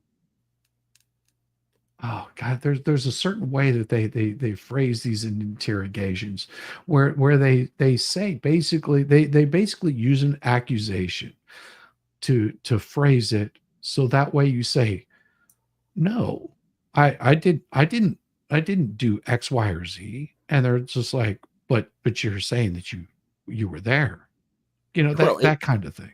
It's just like it reminds me more of like when you go on Twitter and you say something like, I love pancakes, and people are like, so you hate waffles? That's the kind of something similar to that. Yeah. That's what it reminds me of is that, well, then you must hate waffles. It's like I never said I hate waffles. They also, I don't know how many people caught if they knew Larry from the Depp trial. This talking about him providing quote unquote lowbrow entertainment. Yeah, he was so lowbrow that he went to the court. You know how difficult it was to get into that courtroom.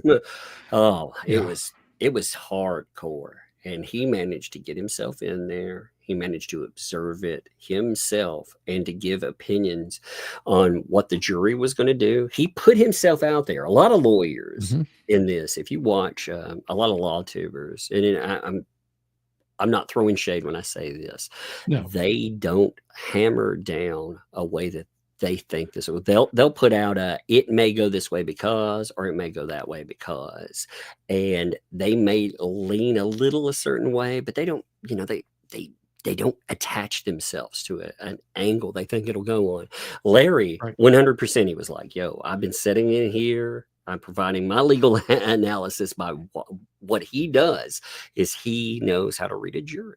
And he was like, "Look, I'm looking at this juror, that juror, and I can tell you what they're going to do." And guess what? He was right. He was 100% right. Well, and that is part of the observation of human nature. And if you've been an attorney for any period of time, it might like my wife's, had to try cases in front of juries, in front of judges. Judges, she says, are absolutely some of the hardest because they have the absolute poker face. Most of them do. But there's jurors, whenever she has to be in front of a jury handling something, she can pretty much look at the jury and understand before she walks out of there, where most of them are going to go. And then there will be a few that have a better poker face, but that's why I don't play poker against attorneys. Don't do it. I really thought like Larry's though, his coverage of that trial. Yes. He showed you an aspect of it that was they said that it's not teaching or educating anyone. Oh yeah, it very much did, because it taught people the idea with the trial isn't to have the facts or anything. It's to have them and to get the jury to believe them. And that's what he was judging. He sat there the whole time. It was an aspect that you or I, we couldn't see because of course they were shielded. Their names, they were kept from the public with good reason. They tried to spin it as because they're Johnny Depp fans, and then you saw the weird hurdies. Those people were absolutely insane afterwards. They took aim at every single juror after she lost, but it was 100% right. They should have kept their names out, but Brent, was it Brennahoff, Manahoff, whatever, the lovely lady that couldn't keep her mouth shut. Elaine. Oh my favorite. God, I love her. She I think she did the most for your channel than anybody in YouTube ever did. I would send her chocolates and flowers, but she called it harassment. I really would. I'd do it like in a good faith effort. I'd be like, "Thank you," because of you. I think I can be fun employed for a long, long time. Yes, I mean it, and I just find it amazing. People just can't stop. Can't stop themselves. You ever hear of this that umbrella something guy and umbrella man? Umbrella man. Oh my God.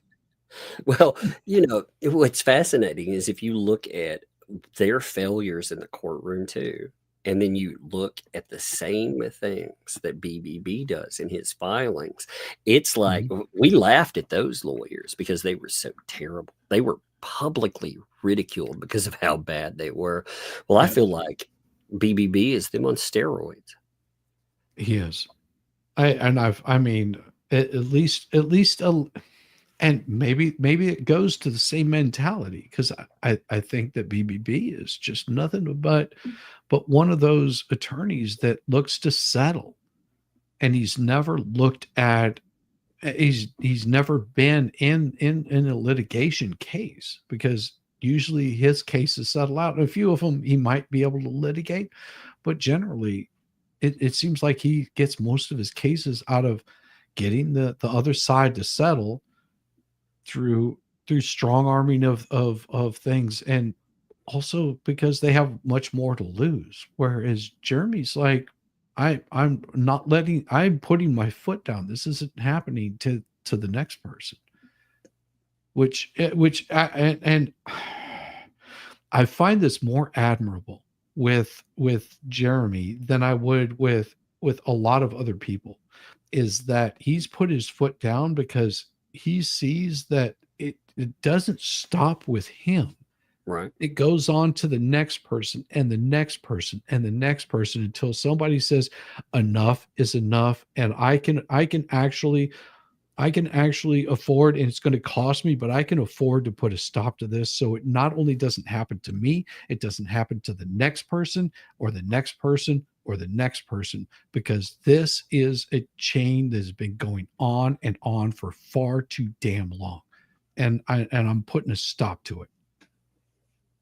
I'm glad he's done that. I'm glad he's in that mindset, because it also, he's not just standing up for himself or some potential person down the road. When you, I, Megan, or whomever else, when we talk about this stuff, this guy's obsessed with us discussing this. And he is, this part, I thought, this little part here, this told you all about the butthurt. He was like, all of the attacks against me by Fox, Tug, Shizzy, yourself, and other channels begging to become relevant in this growing YouTube legal drama have no effect on my regular law practice, and none of my clients know about this case. Yet. Because what's going to happen whenever he loses this case? What happens when he gets sanctioned where he can't practice law in Florida anymore? What if he gets added to this case as a co-conspirator, man? I mean, you don't think they'll be like, somebody might be like, whoa, wait, a what now?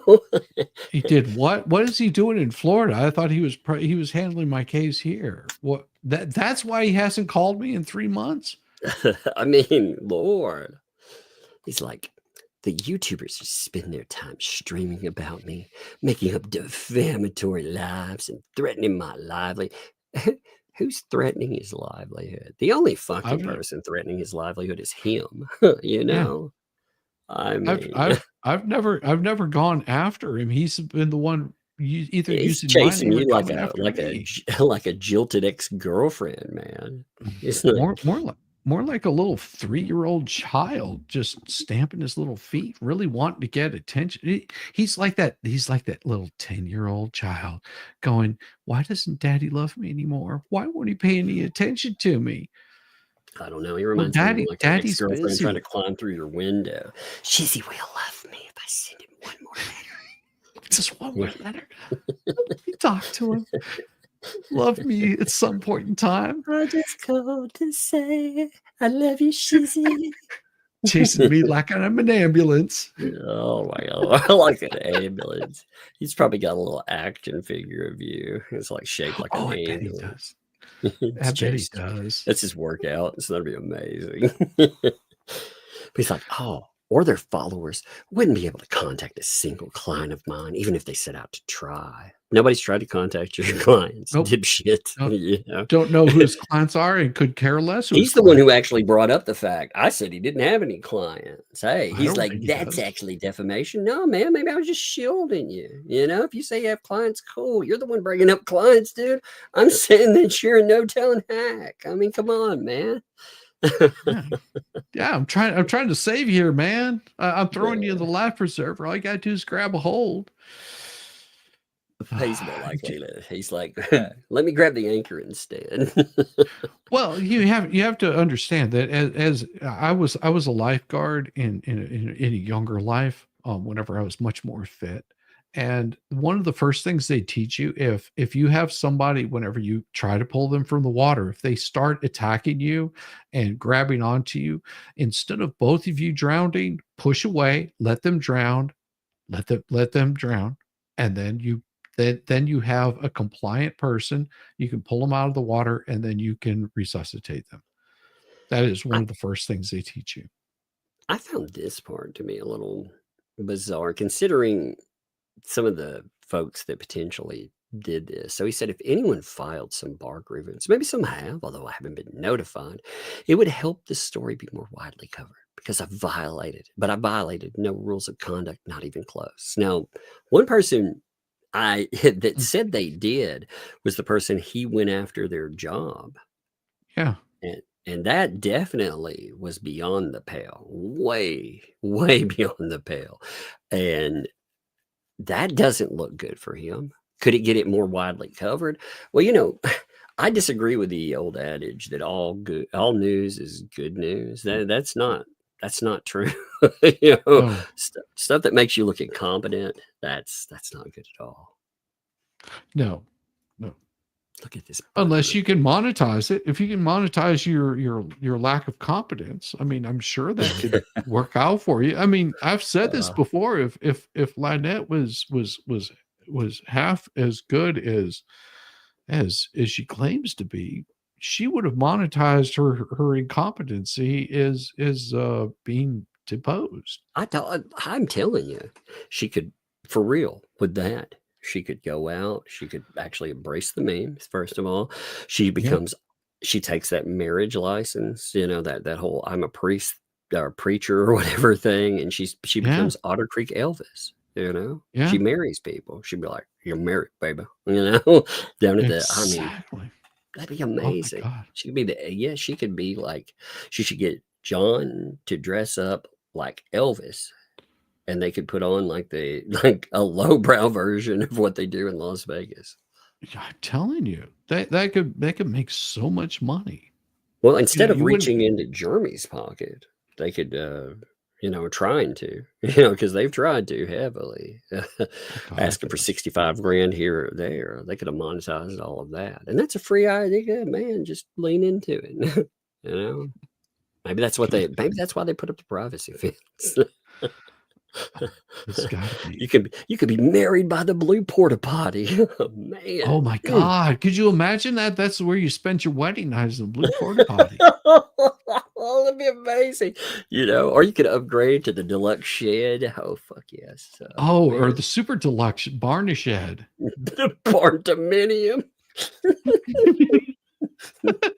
You can get vacation packets. Oh my God. Oh my God. They could have a whole vacation. It's like I know it smells like rotting corpses of turtles, but once you get past the smell, oh my God! Oh, you could read the pamphlet and you see a little kid out there. They'd be like, "Dad, this tortoise isn't moving." You'd be like, "Get off him! I think it's dead, son." Gross. Guess what's for dinner tonight? Yuck. Gross. We're gonna go fish some new steaks off Dead Dog Road. Yummy. You like your possum hair on or hair off? You're like, oh, yuck, no. Yuck, no. Do you like your possum? Do you like possum flattened, or would you like and have it sauteed? Yeah, you're like, man, the possums, they convert themselves to steak out here. They just flatten themselves. He's just pretending to be sleeping. Don't worry. It's okay, son. You're like, this possum tastes like Subaru. You're like, what? They could monetize themselves so well if they would just stop attacking people. You could have so much fun there. Oh, Lord. I like this part too. He's like, do you think any emails I've sent to Fox, Tug, Shizzy, or Dave Neal were sent under the delusion they wouldn't be shared, publicized, and mocked by them? So he's telling us that he's sending them with every intention of us mocking them. That's what his words. Right. I love that. His descriptor. He was like, I knew they would be mocked. Okay, well, all right, good deal. Cool. Love it there. I like how he tries to call them private emails too. You don't send an email to me under the knowledge that they're going to be shared, publicized, and mocked, and still get to call them private. No.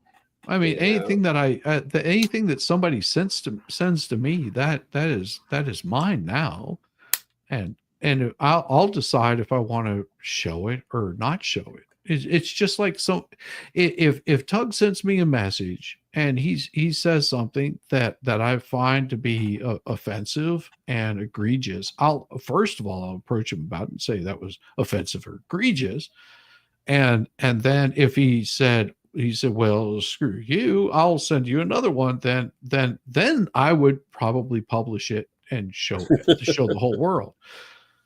I mean, I'm going to give you a warning before I do, but that's none Well, of this stuff is private. I didn't show any of his emails until, he got to the point that he started making threats.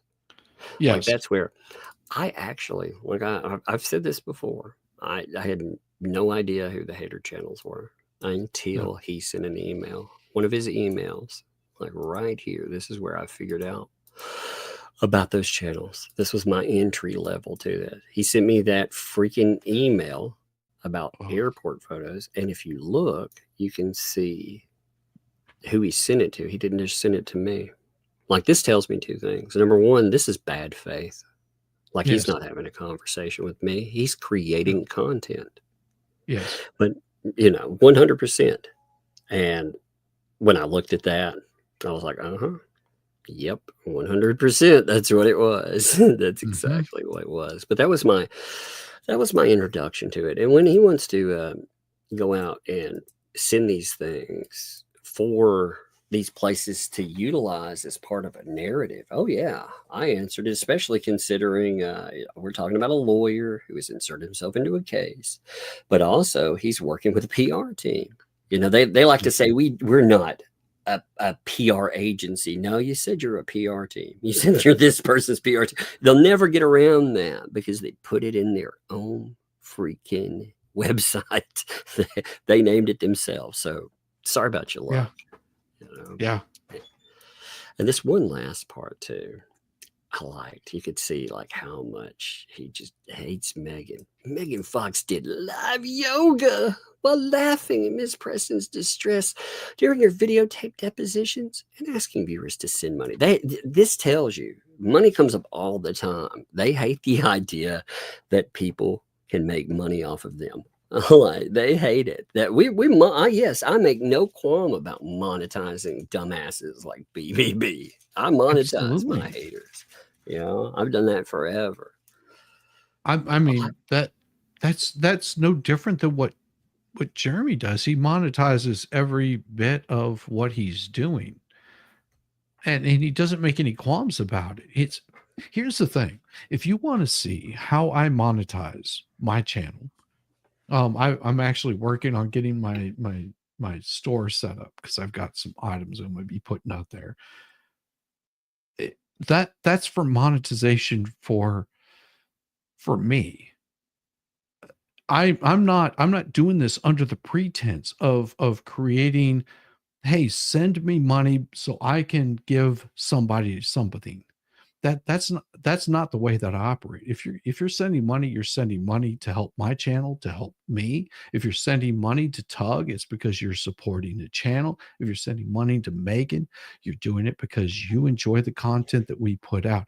You're not sending us money saying, hey, how about you send Tug $100 that Tug will pay me to do this thing. That's not how this that to me just sounds shady. It sounds like a scam. And it would be like me starting a stream and saying, hey, we haven't heard from Tug in a while, and what, there's this young child that's injured, and if you send money, it's going to help this young child.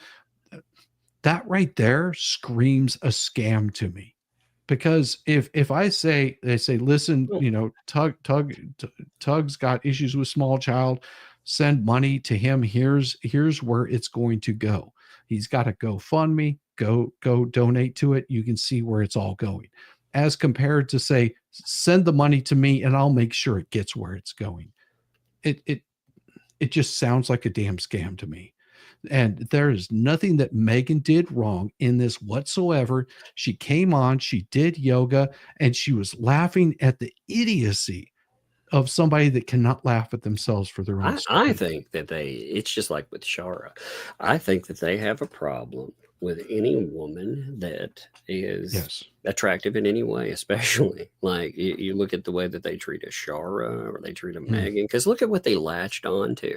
They bring up over and over again, not Megan talking about something, it's live yoga. They're so upset about that idea, you know, and That that a woman just could be healthy? yeah, that a woman can actually bend. I mean, what's up? But I'm he so spends a lot of days jealous. like, I mean, he spends like he lumps in everybody, but he really hates her. I mean, he spends a lot. I don't care what a shit or they think of me. It's like, yeah, you do, buddy. He You really must. do. He's got a big ego problem. I mean, I think his ego is broken. It's okay. Daddy'll make it better. He'll read you a bedtime story. I'll send him over to Yamaha so he can read him a bedtime story. That's what it is. I think I'm gonna, like I said, tomorrow. I think I'm gonna start going through your letter though, because man, I mean, you thoroughly destroy like his argument there. It's as good as any live show, and hey, again, you sprinkle in some humor, but like you said, you were trying to make true points. You needed all of those pages. You weren't wasting pages to put this together. Like you compiled something and it was a legit response. And it was I was thinking about every single piece of what he said in that message. I never read his email on the stream. I was like, yeah, he sent this email and here's his email, but I'm responding to every single bit of it. Yep. Every single thing that he brings up, because he's That's missed exactly the way you do it. You put it in headings, you make points out of it, you actually list, highlight it under. You know, I mean, again, you make true points off of this. I mean, like I said, I thought it was good. I sat down and I read the a screenshot version, you know, I got the file now, but I read this. Well, if you ever want one of my letters, just let me know. I'll be happy to send them to you, because I've got no qualms about people reading them. I mean, yeah. No, I knew there'd be no problem with it. I just, you know, when I saw it, I was like, what's this? Well, and of course I get Yamaha to read it because he's got that beautiful voice. He just it's all just smooth and silky. And then I put the sad violin music behind it because it deserves it, you know. I thought I was going to sit down and keep going through the all the Shara stuff. You know, Megan's off for like a week plus. I was like, well, but of course Bruce, he had to just rain down the content for me. I was like, well, we could talk about this for a couple of days. Well, and that's usually what happens. You're sitting there going, oh, my guest host is going to be gone. And then they have to throw like a wrench into it where you're just like, well, that's thank you for the content.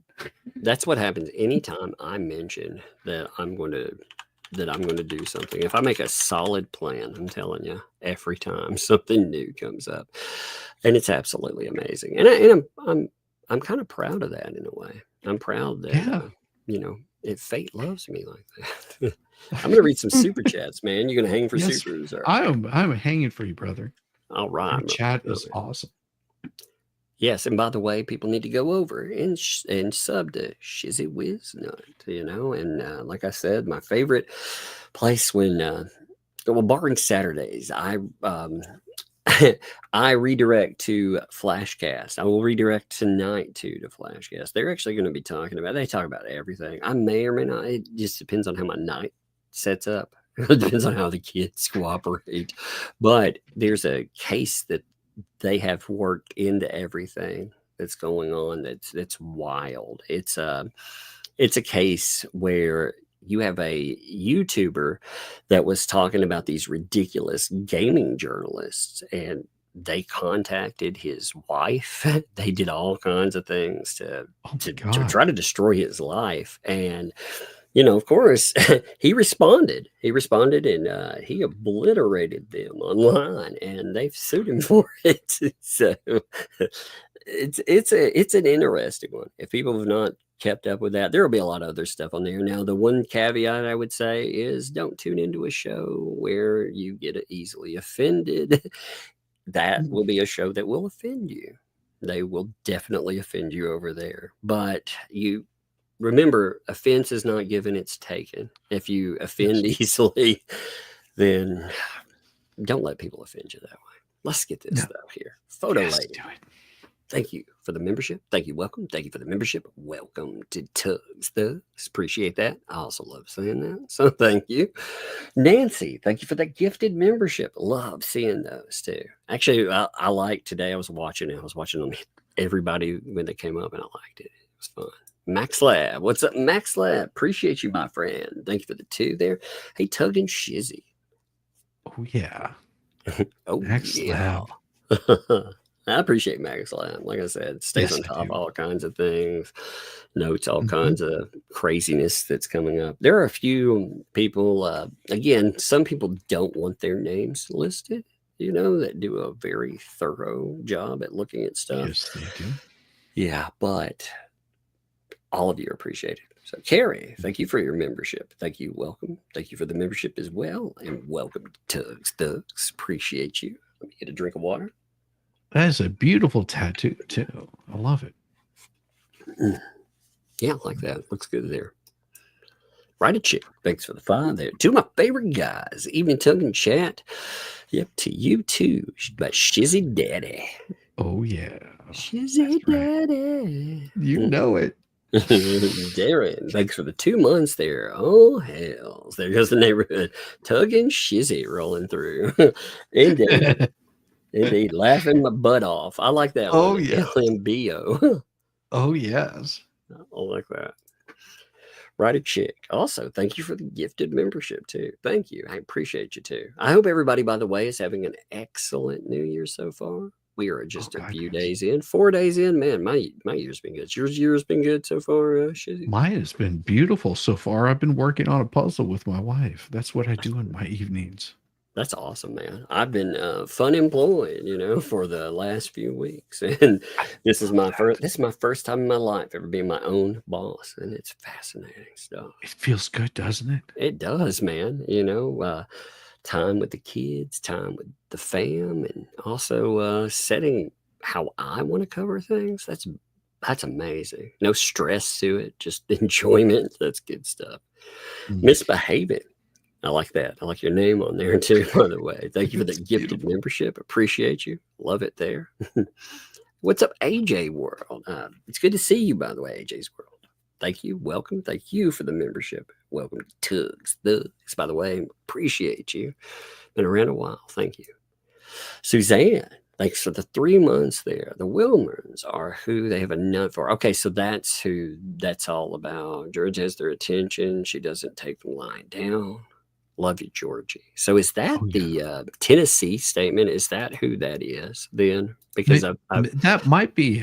I know that the Wilburns did send that they just got their 500 subs. So congratulations to them. Yeah, congrats on that. Yeah. I saw that. Well, there was this statement about Tennessee criminal. This was a post by the Hater channel. Access. Yeah. You can tell a person knows nothing about Tennessee, by the way. Tennessee, number 1, has the 2nd strongest anti-slap or freedom of speech laws that in the entire United States. I mean, they are pretty damn ironclad like that. I know that. I live here. But, yeah, well, you would know that. I had no idea that, Tennessee was like that. They are good. They are just solid. Like if you want to live in a place where these nasty losses, like Florida, they get a C- to a D as far as ratings. There are places that rate it. Well, here it's a freaking A+. It's amazing. But this whole idea of harassment and cyber stalking laws, there was, I guess, there was some information that came out about cases that were attached to one of those people. Yeah, I'm not getting into all. Like, again, I get that can be interesting to whomever. I've not gotten into that stuff. But if it's public, then that is not harassment. That is not in any way, shape, or form.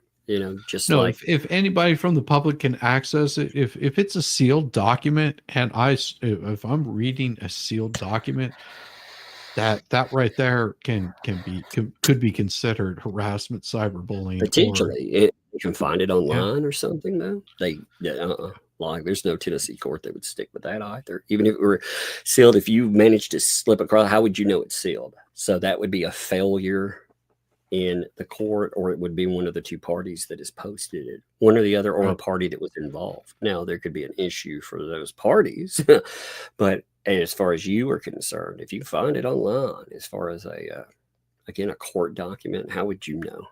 Well, it was attached, and it doesn't say that it's sealed. Typically you're not going to see anything on it. And even if it has something on there that stated that, there's a lot of times that documents are temporarily withheld. I saw that again, reflecting the Depp case. There were hundreds of freaking pages that ended up coming out. Actually, thousands of pages. What am I saying? Oh, God, and that was all sealed until after the trial. But this whole idea of cyber stalking stuff, it's fascinating considering anything they've put out. And I would even go further. I would say that the person that's aimed at when they're talking about parents and shit, somebody could go out and they could file, if nothing else, an informational police report about somebody that's making threats, especially considering these people may be added to a federal lawsuit. That federal lawsuit, you've seen communications with people, including John Cook. There are allegations of that man trying to hire a hitman and other threats. Yeah. You could definitely file a report on that. Well, let me ask you, Tug, do you think it would be considered cyber stalking to pull up an unrelated case and start discussing it and making stuff up about it that you don't? I think that making stuff up about it, yes, potentially. That's a possibility where you get into problems. Now we've seen cases like that have come up where people just make out outlandish comments about things. A lot of true crimers do that, if I'm not mistaken. Yeah, I've gotten in trouble. There's been some problems with that because remember, like a Jeremy Hales, for example, which you would be talking about hater channels doing this, they have to reach actual malice. I mean, when you're talking about, them going after defamation, if they reach the level of defamation, they are definitely reaching levels of cyber stalking and craziness. And with that, it's either they know that something is false, or with reckless disregard, they don't give a shit. And I would say a lot of the statements there, they know are false. So those statements of them pulling up, especially about Jeremy's prior marriage, that have nothing to do with this case, but they're just bringing it up to bring it up and then talk trash about somebody. I would say bringing it up, you get into more of a legal matter that I don't know about the police. Bringing it up to bring it up, that would assume you tell the truth about it. Okay, when you make that statement. Now, if you're going out and just, again, you're making some horrific I don't want to make any horrific comment to give an example of what I'm saying, because we're talking about a real person. They're doing this too. But if you can think about some of the allegations that have come up there, that could be a real problem for them. That could be cyber stalking. That could potentially end them up in that. I wonder how Florida and Ohio feel about that. I mean, that's where you get into some interesting questions. Again, Florida has, these people that make threats too about lawsuits all the time. They should really look into the anti-SLAPP laws that protect them, or don't protect them, as it were. Because again, like when you're talking about Florida, I would even go a step further. Okay, when we've been talking about this, and I've been kind of stuck on this idea for weeks. How is what's happening here not a violation of the protective order in Ohio? Because you can't go in. If I had a protective order against you, Shizzy, and they Mhm. were like, yeah, Shizzy can't come contact, can't do all this, can't harass you and stuff, you can't get somebody else to do it either. You can't be like, haha, actually, it was this other person I had do it as my PR. You can't do Yeah, that. because it says that right on the protective order, or anybody that's involved in this. So for them to go after Jeremy talking about his prior marriage, that could be considered cyber stalking, bullying, and defamation, and all, and could be interrupting the injunction that they have against him. Especially considering we're talking about people that went over to, again, Miss Preston's. They canvassed neighborhoods while they were there. They also decided they would, talk about George. Oh, there she is. They drove around property. They found her. I mean, that's next level stalkery crazy. Ugh. But anyway, the Wilmers, that was the original statement. Yeah, sorry about that. So, yeah. I don't know. It was actually good. I like discussions like that because, we're not really talking hypotheticals. A lot of the threats that I mean, you can see how these folks could potentially end up in litigation, and they could really have some problems. It's not just some inane threat. They make a lot of those, but they could involve in real threats. I mean, real litigation because of their threats, rather. Yeah, in a federal case. Yeah, well, or another case. They could actually end up with another damn case. Yeah. They could have themselves dragged in because of something else. I mean, again, they're playing a really dangerous game for themselves as far as the potential to have legal ramifications. Like that's one I don't think I would want to play. But apparently, like you can't.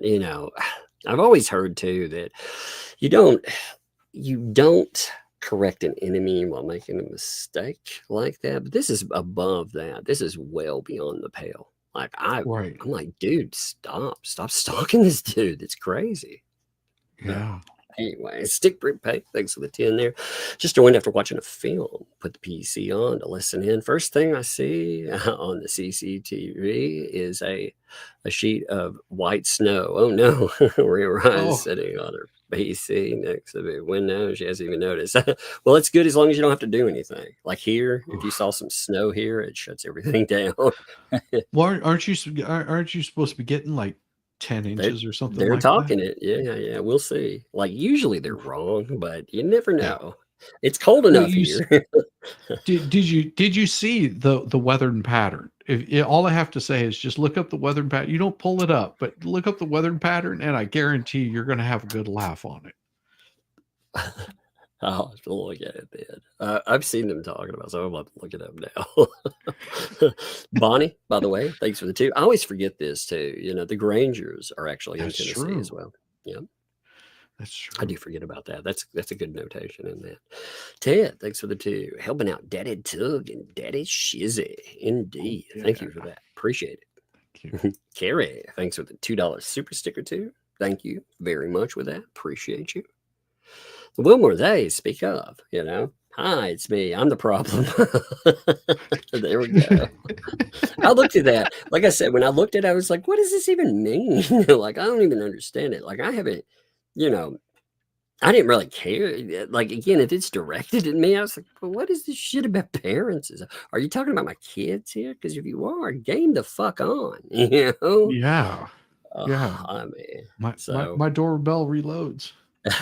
Well, I mean, these are stupid places to go. Stupid places. Hashtag wheelgoons.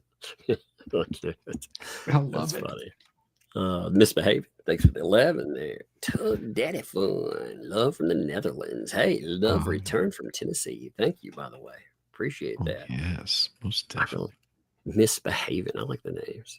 I do love that name. Ted, thanks for the dude. Megan, are you being sir? No, Never. never. There would never be any usurping of the goddess Megan. Usurped, man. You have been overthrown, Megan. Yes, the quest for the blue bucket. Oh wait. So does this mean that Megan and I get to battle it out in the Thunderdome? I'm all for it. Yeah. Man and woman enter. Only one can do live yoga, though. So that's true. Yeah, I would look so pick funny. Weapon. She's like live yoga. You're like, oh damn it. Oh, doggone it. I put my avatar on there too. Like it's the bucket throne. So there you go. I love that. Oh yes. That's Dead Punk, man. Props to Dead Punk, by the way. Gary, thanks for the two. Blame Jeremy. Oh, yes, indeed. I forgot to blame Jeremy today. Yes, let's blame Jeremy. Doggone it. You're slacking again. No, man. What's wrong with me? Cutting Linguist, thanks for the two. Here's the tug and popping nut. Well, thank you. Thank you for that. Appreciate you. Oh, yes. And, man, Shizzy again, thanks for being here. And people need to subscribe to his channel, Faux Show. If you haven't. Faux Show. My adventures in homebrewing. Thanks for the two. Pizza bites for the bug. Indeed. Baby loves them. She does. She loves freaking pizza. She's Pizza bites. Oh. They're good, man. You know what? I never thought that like a food that's those Michelini like $1.18 ones now. They used to be like 60 cents before the beer bug stuff. I never thought they would be good. Man, they're the best ones out there. Honestly, I think so. I'm like, those are pretty good, actually. Yeah, just for something quick and easy, you just pop them in the oven, you're just done. Yeah, they don't taste like a lot of those, even the $4 or $5 ones. They taste like cardboard. And these actually have flavor that's not cardboard. Yay! Vanessa, thanks for the 10. Hey, happy New Year, Tuck. Thank you. Happy New Year to you. I hope this is a great year for you and the girls. Love the lug and bug. It has been a great year so far. No, I appreciate it. I know I'm saying this in all honesty. I hope the best for Tug in this fun employed, because this is one of those things where I respect anybody that makes that step, that puts their money where their mouth is and says, you know what, I'm going to do this full time because I think that I can put out better content whenever I don't have to worry about the 9 to 5. I mean, because doing this on your own, you do not realize how hard it. And it's hard to keep up with. It's hard to keep up with the information, the flow of it, especially if there's a lot that comes out all the time. You can headline read, and again, no shot at channels that do this. I get, people have their own approach, but for me, I like to understand a case. I'd like to talk about all the ins and outs of a case and really, really understand it. And I want you to understand it when you're hearing it, but all the brand new stuff. And you're digging in where other people don't dig in. That's the thing. Where I have, because of my limited schedule, I can only dig in so far. But even whenever you were working a full-time job, you were able to sit there and dig into it in a way that nobody else could. And that's something that a lot of YouTubers, a lot of people that are covering things don't realize the work that you do on the back end just to put out just to create and let me put it this way. If you're doing a 15-minute video, you might spend 8 to 10 hours just creating that 15-minute video to make sure that everything hits exactly the point that you want it to hit. If you're doing a live stream, you've already done the research on something to the point where it would drive most people insane. Yeah, you want to make sure it's right. Like, again, you can get things wrong. That does happen. It happens. Of course, that happens to the best of us. And if I get something wrong, I mean, that's life. I apologize for it. We'll get that. But that doesn't need to be a habit. Like, it bothers me. Like, I can think of 3 incidents over again, there are a couple of others in there, minor one, but I can think of 3 times where something has come up and it bothers me. They're learning lessons because, new information comes in. These were incidents where, you had new information pop up and it added to it. And it taught me the value of digging much deeper. And if you don't have the whole story, to be able to back off and not talk about it. Well, today, for example, looking at the thing, somebody sent me something about that decision for BBB, and it mentions a firing on there at first, and they were mentioning it, and if I didn't do research, I might just think, hey, he'd gotten fired by a place. But no, actually, it's talking about, and again, this is a judge's decision saying that was unfair because. So, looking at it, I saw it more of a, wait a minute, what happened here? Why are we going from a witness tampering from way back when to why is Shara and all these people, why are they talking about witness intimidation and other issues?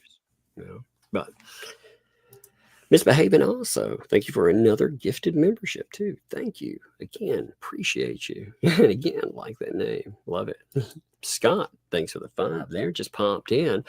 But just the Hales is awesome. Yeah. What the Hales is they should be able to go out and make content in peace. Yes. And that's the biggest thing. Is I cannot at that level, and I talked about this with Jeremy on my stream. It was just like, that you have to be careful of the people that you're associating with, because there's so many people out there that are looking to bring you down, and it's not because sometimes it's not even done maliciously. They're bringing you down because they don't know any better. Right. Well, you have to protect yourself, and you have to be careful of the people that you're associating with, because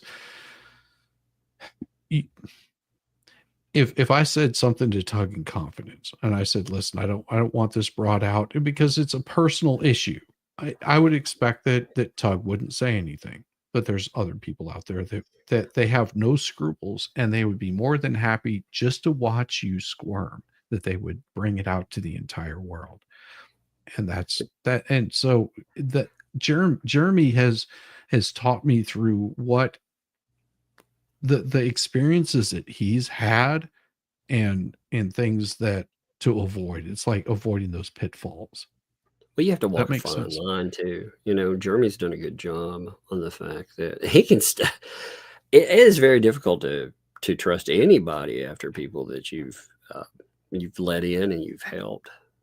After they try to screw you over, you're like, never again. But he's still, even with, like Landon, for example, this is a person, he did not trust. He made that clear. He didn't. Yep. But even in that, he offered to help these people. Yes. And much better person than me. I don't know if I could have. Oh, no, I would have been like, hell no. That's probably what I would have been too. Ellen, thank you for that $5 super sticker, by the way. Thank you very much for that. I appreciate you. Sincerely, very much appreciate that. Misbehaving again. Boom. You are misbehaving. Thank you for that gifted membership too. Thank you. Appreciate that. Oh man, Snade 85. Thanks for that. Stay safe and warm with a big snowstorm on the way from southern Indiana. I know, man. Ooh, yeah. Oh, the kids are wanting it, but they're probably the only ones. And I was in southern Indiana back in, 98 or something like that. It was whenever Gingrich shut down the government for like a weekend or some crap like that. It was, and I was working in this welding job, and it was 23 below. That was the warmest it was getting. Oh my God, it was so cold. Here, and it doesn't take any weather to shut down things. It's like just a, I mean, if people have never been, and we don't have weather like that. So, when we got a few inches of snow, I was shocked when I saw there was like 6 inches of snow that fell. I didn't know what to do. Like, Yeah, I mean, in Georgia, it's even worse because if I mean, you saw what was it, snowpocalypse a few years ago, where all of Atlanta shut down on 285 because they had a few inches of snow that dropped, and then they released the schools and all government facilities and all businesses at 2 o'clock in the afternoon. this is awful, man. I got a story for you, a fast one. So, Yeah, during sorry. that giant snowstorm, my littlest one had been jumping on her bed, and she fell off her bed and hit her mouth. Oh, And when she did, she'd fallen onto this big Thomas the tank engine or train engine, whatever, tank engine, that's right. And she hit it. It's made out of wood, so it cut the inside of her mouth. And when I looked at it, I was like, oh, that's going to need a stitch for sure. It turned out it needed two, but we had, I mean, it was solid ice out here, because nobody's coming out here. I was like, man, the ambulance, they're not going to get through here very easily at all. Like, it's not. So we're going to have to drive. And it was amazing because, the little one was upset. And of course, she was scared. And the oldest, she was upset too because of what was going on. Well, when I put them in the car, they quickly went from, yeah, I've got to get this fixed to, oh God, let's go back home. like, this is crazy. We were sliding all over the road. I was like, oh Lord, this is not good. This is very, very bad. Yes. I feel your pain, Shady 85, and be safe out there. Anybody that's in snow and storms, just be safe. Be very safe. Yeah, it's scary stuff. It was funny though. My car was like going sideways down the road. My kids were, I was like, "Don't worry, kids, I've got this in hand." And they're like, "You don't, you don't." Why are we doing 360s down the road? Those would be fun in any other circumstance. Oh my gosh! The little one handled it like a trooper. She never jumped on her bed ever again after that either. You tell the kids forever, like, don't jump in your bed, don't do any of this stuff. And they do. And that was horrifying, though. Christine, thanks for the 6 months. Hey, Tug, just want to say something hilarious. Turns out my comic of yours I bought for 4 months late. It was sent to my old house. The owner forwarded them. That's awesome that the owner forwarded them. Awesome. Yeah, that is cool. Yeah, we go in and, we have a delivery service. So, we give them a printout of everything when they send them. And I'm glad it got there because, that happens sometimes. I'm very glad it made it. Sandra, thank you for the gifted membership there and followed that up with the gifted membership. That's awesome there. So thank you for the 2 gifted memberships, Sandra D. Appreciate you. Again, very much appreciate you. Look at this. Misbehaving also, again, dropped another gifted membership. So thank you for that. Yeah, love it. Love it. Thank you. Willie Live. Thanks for the month there. Hi. Well, hey there. Appreciate you. Hi, indeed. April, thanks for the 2. The haters can't read and or comprehend.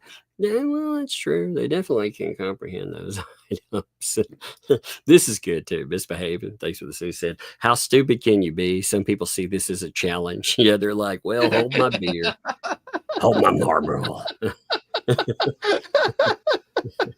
Here, hold my box of chocolates. You're like, I didn't know they made bacon flavored Marlboros. Are the boxes edible? I'm not sure. I mean, wait. Yes, only if they're made out of leather. Oh no. Oh no. Buy 10 packs, get a free dog mask. You're like, oh Lord, no. John Knob, thank you for the 10. They're disgusting subhuman ales who do it intentionally, sensationalize everything they do. They know exactly what they're doing and they're being told what and how to say it. Unduce manskin. That's actually the accusation that Shara said. She said that he's essentially pulling the strings behind it. Yeah. Yeah. And I can see that too in a lot of the responses and the things that they're saying. I actually think that, did you watch that last video she had? The The one where she points out the live stream thing that they're doing behind the scenes. Yes. Yeah. That shows what they had been up to. It's pretty nasty. Yeah. And it's not stopped. No, it's you could just see how it was going. They were prepping a live stream. They 100% were. They were all colluding on a narrative. They were trying to buy information so they could put that out there. That was going to be their big bomb. I wonder, in fact, if some of their big whatever they called them, they had the big names for a couple of them. I wonder if a couple of those got screwed up. I don't know, and there was something like that. Dan, thanks for the 5. Do you think the grifters are grifting off the story? What percent do you think they keep saying it's for admit cost? So what percent do you think is actually a cost for something? Well, I don't know. Here's the thing. Again, if you're doing an actual fundraiser, there is a setup where you can advertise it through YouTube, and they could do a legit fundraiser, and it wouldn't take the YouTube percentage away. True. They don't do that. They put it into their own banks. That's what they're doing. And they're 100% putting it in there. If they don't like that accusation, well, where do you think the YouTube money goes? Do you think it's going into Lynette Preston's bank account? Fuck no. It goes into whoever's channel you're running. Right. Well, and that's some of those things that you see whenever people are doing a bunch of these dual streams and things like that. I'm not throwing shade on you at all, Tug, just so you know this. For example, I'm on here with Tug. Every single super chat that you send goes to Tug. I don't receive any of that. That is not, and I don't show up to it with the expectation that Tug is going to give me any of these super chats. Now, if I was running a dual stream with this, then I would be receiving a portion of whoever was on my channel watching it, doing those kind of super chats. I do this out. I never run them myself. I figure if I go on with you, I have no expectation of anything from your channel. I'm just there having fun, and vice versa, Well, I was on with Diva last night before did FNL, and it was such a fun stream. Oh my God, the painting was glorious. I painted my large cock. It was beautiful. It was so beautiful, and I'm just saying that she sent me a message. She was just like, that was so much fun. I had a great time. I was like, yeah, that's what it's meant to be. It was, and there's no need for us to do a dual stream, because what would it serve her channel, because we're splitting the audience. Yeah, well, and that's the thing. Like, if I go on your channel, again, when I say this, I mean, this is just matter of fact, not an insult or anything. Your channel is growing. It's smaller than my channel, and hopefully me being there will help your channel grow. Like, that's one of the things I've always liked about being able to pop up on other people's channels. People are like, hey, maybe I can bring some audience there. They can support what you do. And I don't leave. And again, that's no shade to people that do duels, but none never at all. Done and I've never been asked. I've just always been like, no, that's just the way I do it. So I've never been asked to do that either. If somebody asks just point blank, I mean, I've never had that conversation. So cross the bridge when I get there. Well, and if I wanted to dual stream something like this, I would have reached out to Tug, because I have that ability. I could stream this to my audience, but I do this out of respect, because I enjoy hanging out with Tug, because he's given insight to things that I don't think about all the time. I just think we all grow. Like, every channel uplifts. It's kind of like going on with Megan. Megan's channel benefits, and when she comes on with me, I benefit. And it's this cool symbiosis, where all of us are uplifted in what we do, and it will carry forward. Like, I don't see any of you all as competitors. If I'm streaming with people and I'm having legit fun, like, I'm hanging out with people I consider friendly or friends. That's the way I see it. Well, I've never looked at streaming with people as a competition, to do. I compete against myself. I want to better myself. Well, that's the thing. I've got friends that have a lot of success, and I'm like, hey, if I want that level of success, then that's on me, Right. and that's helped me going through and building my channel. To be And honest, go out and grind, man, and do it. yes, you've got to Vanessa, grind it. Oh, yeah, you do, Vanessa, man. It is a Vanessa's grind. glorious. Every now and then a channel blows up, but I don't think those people honestly appreciate it. Sometimes they throw it away. Yeah. And they don't build that audience. Like, Well, think I remember about the streamed Hawk 8 Tuah people. girl. Think Oh, about yeah, Hawk Tuah God. girl. I mean, she blew up like absolutely crazy, and she could have done so much, but she created some sort of cryptocurrency. Now she looks Oh, like that she's was a going to be sued. nightmare, man. What a She's going to mess. be sued. I don't think she's been back since still. Mm-mm. Mm-mm. Oh, what a mess. Vanessa, thanks for the 20 there. Strawberry flavor. Yeah, that strawberry flavor with sugar in it. Let's get some Hubba Bubba and a lip gloss. Still, she loves lip gloss and bubble gum. That's pretty much her thing. Pizza bites, bubble gum, and lip gloss. I get specific bubble gum too, because if there's ever an incident, we can get it out of stuff. Although we haven't had one of those in a while.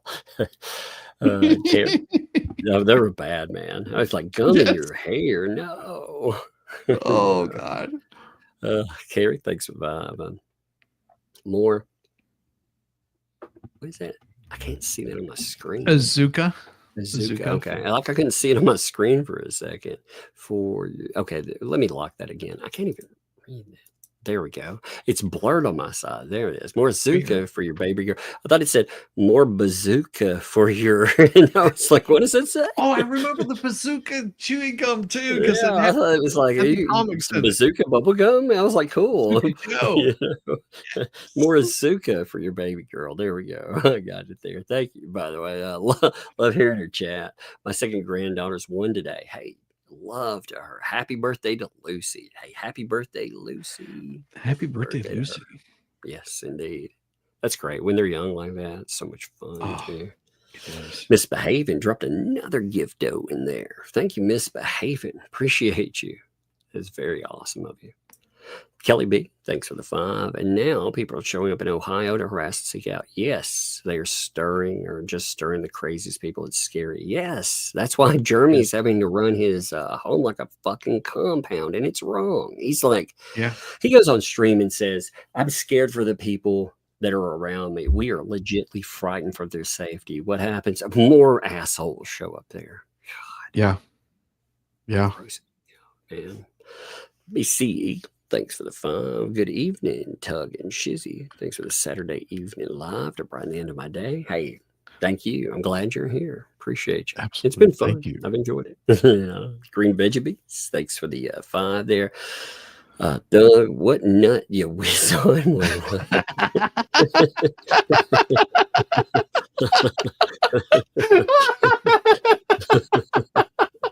That's awesome.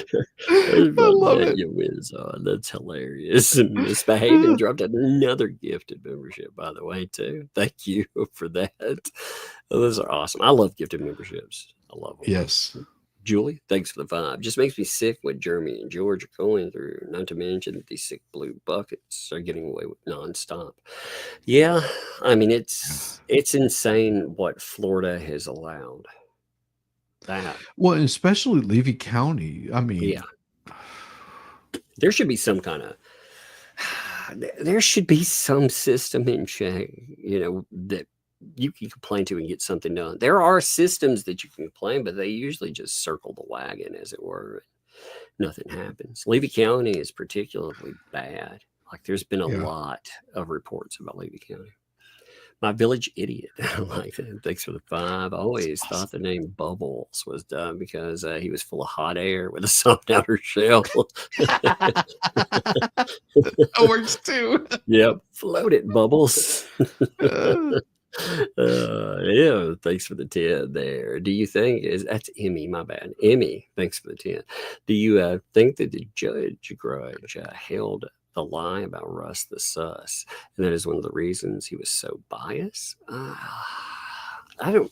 He said right off the bat he had watched YouTube and other things, so he had already formed an opinion. And I'm not sure why that was particularly. We don't know everything that worked into that, but Right. he seemed biased from go. Yeah, he seemed biased, but I don't think it had anything to do with Rest of Us. I don't know. I do wonder, like, if they're connections, though. I mean, there's a possibility that they communicated outside of it, but we'll never know that. Yeah, I mean, we'll never know, just to be honest. We'll never know that. But he made such a mess of it that it didn't really matter. Misbehaving, thanks for the 6 there. Buckle up. Buckle up. BBB. I like that. Bubbles is going head first to the windshield of Larry's Lambo. Called Bubbles. I had no idea that he called his Lambo Bubbles. That's hilarious. Oh, man. That is funny. Maybe he'll call his next few payments and he could call them Bubbles too. Romer, what's up, Romer man? Thanks for the 53 months, my friend. Hey, Tug and Chat, Happy New Year. Read all 3 cases of the Little Umbrella that were sent to me. Hoping a 4th one comes too. Lots of buttery love. Thank you, man. Appreciate that. I'm glad you got to go through them all and everything. Again, we have 3 comics. That's amazing that we've made 3 so far. We've been looking into what we're doing next. See, you know, what I need to do is get those for the littles. I have nieces and nephews that are prospectively, well, by the time that they'll be getting them, they'll be 5 and 6. So that should interest them. Yeah, we wanted to do all ages. You know, I don't want to say kids because you can enjoy stuff too. You know, we put in stuff that, but we do all ages. Kind of just horror. We did a little, you know, like the case of the Littlest Umbrella. That can be her. It was her avatar. So, you know, it's a detective and the littlest sidekick, but it's an umbrella guy. And so my kids, when they look at it, it's like, hey, that's me and Dad. But everyone else, you know, you'll be like, haha, that's, you know, these people. So it's kind of a fun way of doing that too. And you know, I'm always looking for things for the littles. I don't have any kids, so my wife and I, we shower the nieces and nephews with these. That's the way to go right there. I still hear Emily DeBaker. Elaine, your mic is off. Oh God, yes. Oh God, what a case. That was amazing stuff. Like, it's amazing. You know what's amazing is those people are still like, they recently, I started working on a video. I haven't done one in a long time on that, but they started kicking back up and they're coming after people 2.5 years later yet again. I was like, oh my God, man. Connie Lewis, thanks for 2. Tug, Bubbles, wishes he was smart as King Chris. So no, that is so bad. Oh God, that's so bad.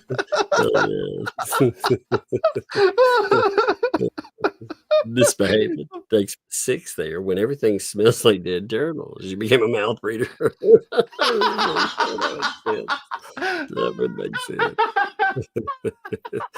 AJ's World thanks to the 2 in the ER wearing earbuds, trying not to laugh. Well, first of all, I hope in the ER, like if you're, I hope you're not there for yourself, but if you are there for yourself, I really hope everything is going okay for you. And yeah, don't get a psych hold. Everybody thinks for the 5. You need to have a weekly stream with Shizzy and Megan and call yourself Schmug. Schmugging. That's hilarious.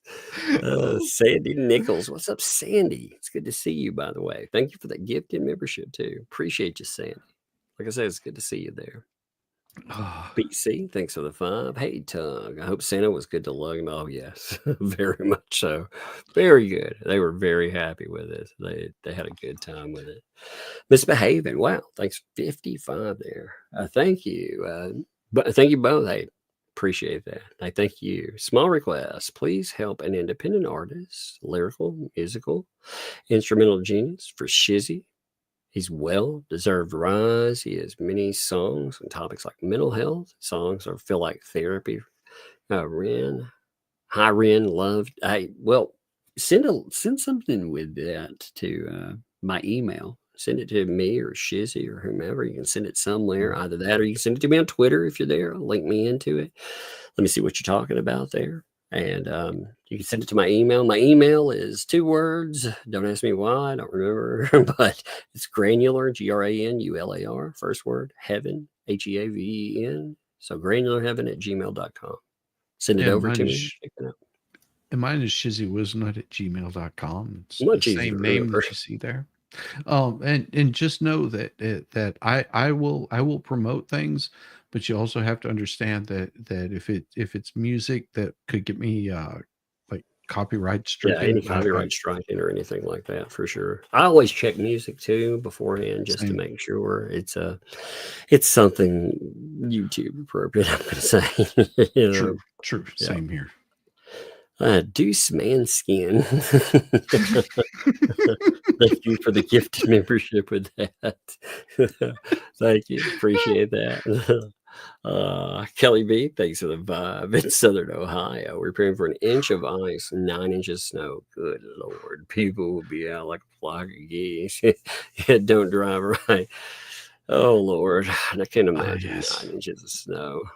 Like, I can't. I don't think I've ever seen that much snow, to be honest. The most snow no, go ahead.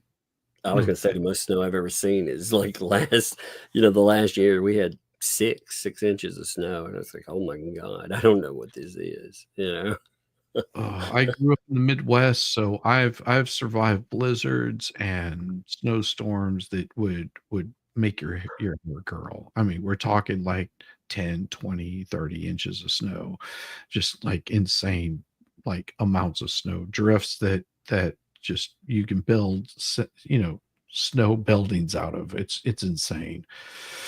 This is funny. So Rhea noticed it's snowing finally. That was the statement above. Talking with stick print paint, like here. It's like, hey, she's over here. Rhea hasn't noticed it. And down here toward the bottom, she's like, hey, it's snowing. So she did. That's awesome. So happy. Yeah. Jamie, thanks for the 5 gifted memberships there. Thank you very much. I appreciate, like I said, I really like gifted memberships. So thank you. I love how that attaches people. 2, I'm going to say T what? T what? Waffles? Two waffles. Yeah. Thank you for that gifted membership. That's funny. Suzanne, thanks for the 5 there. BBB is the floater in the turd bowl of life. And Ray, thanks for the 2. Their new name is 2 turds in a bucket. Man.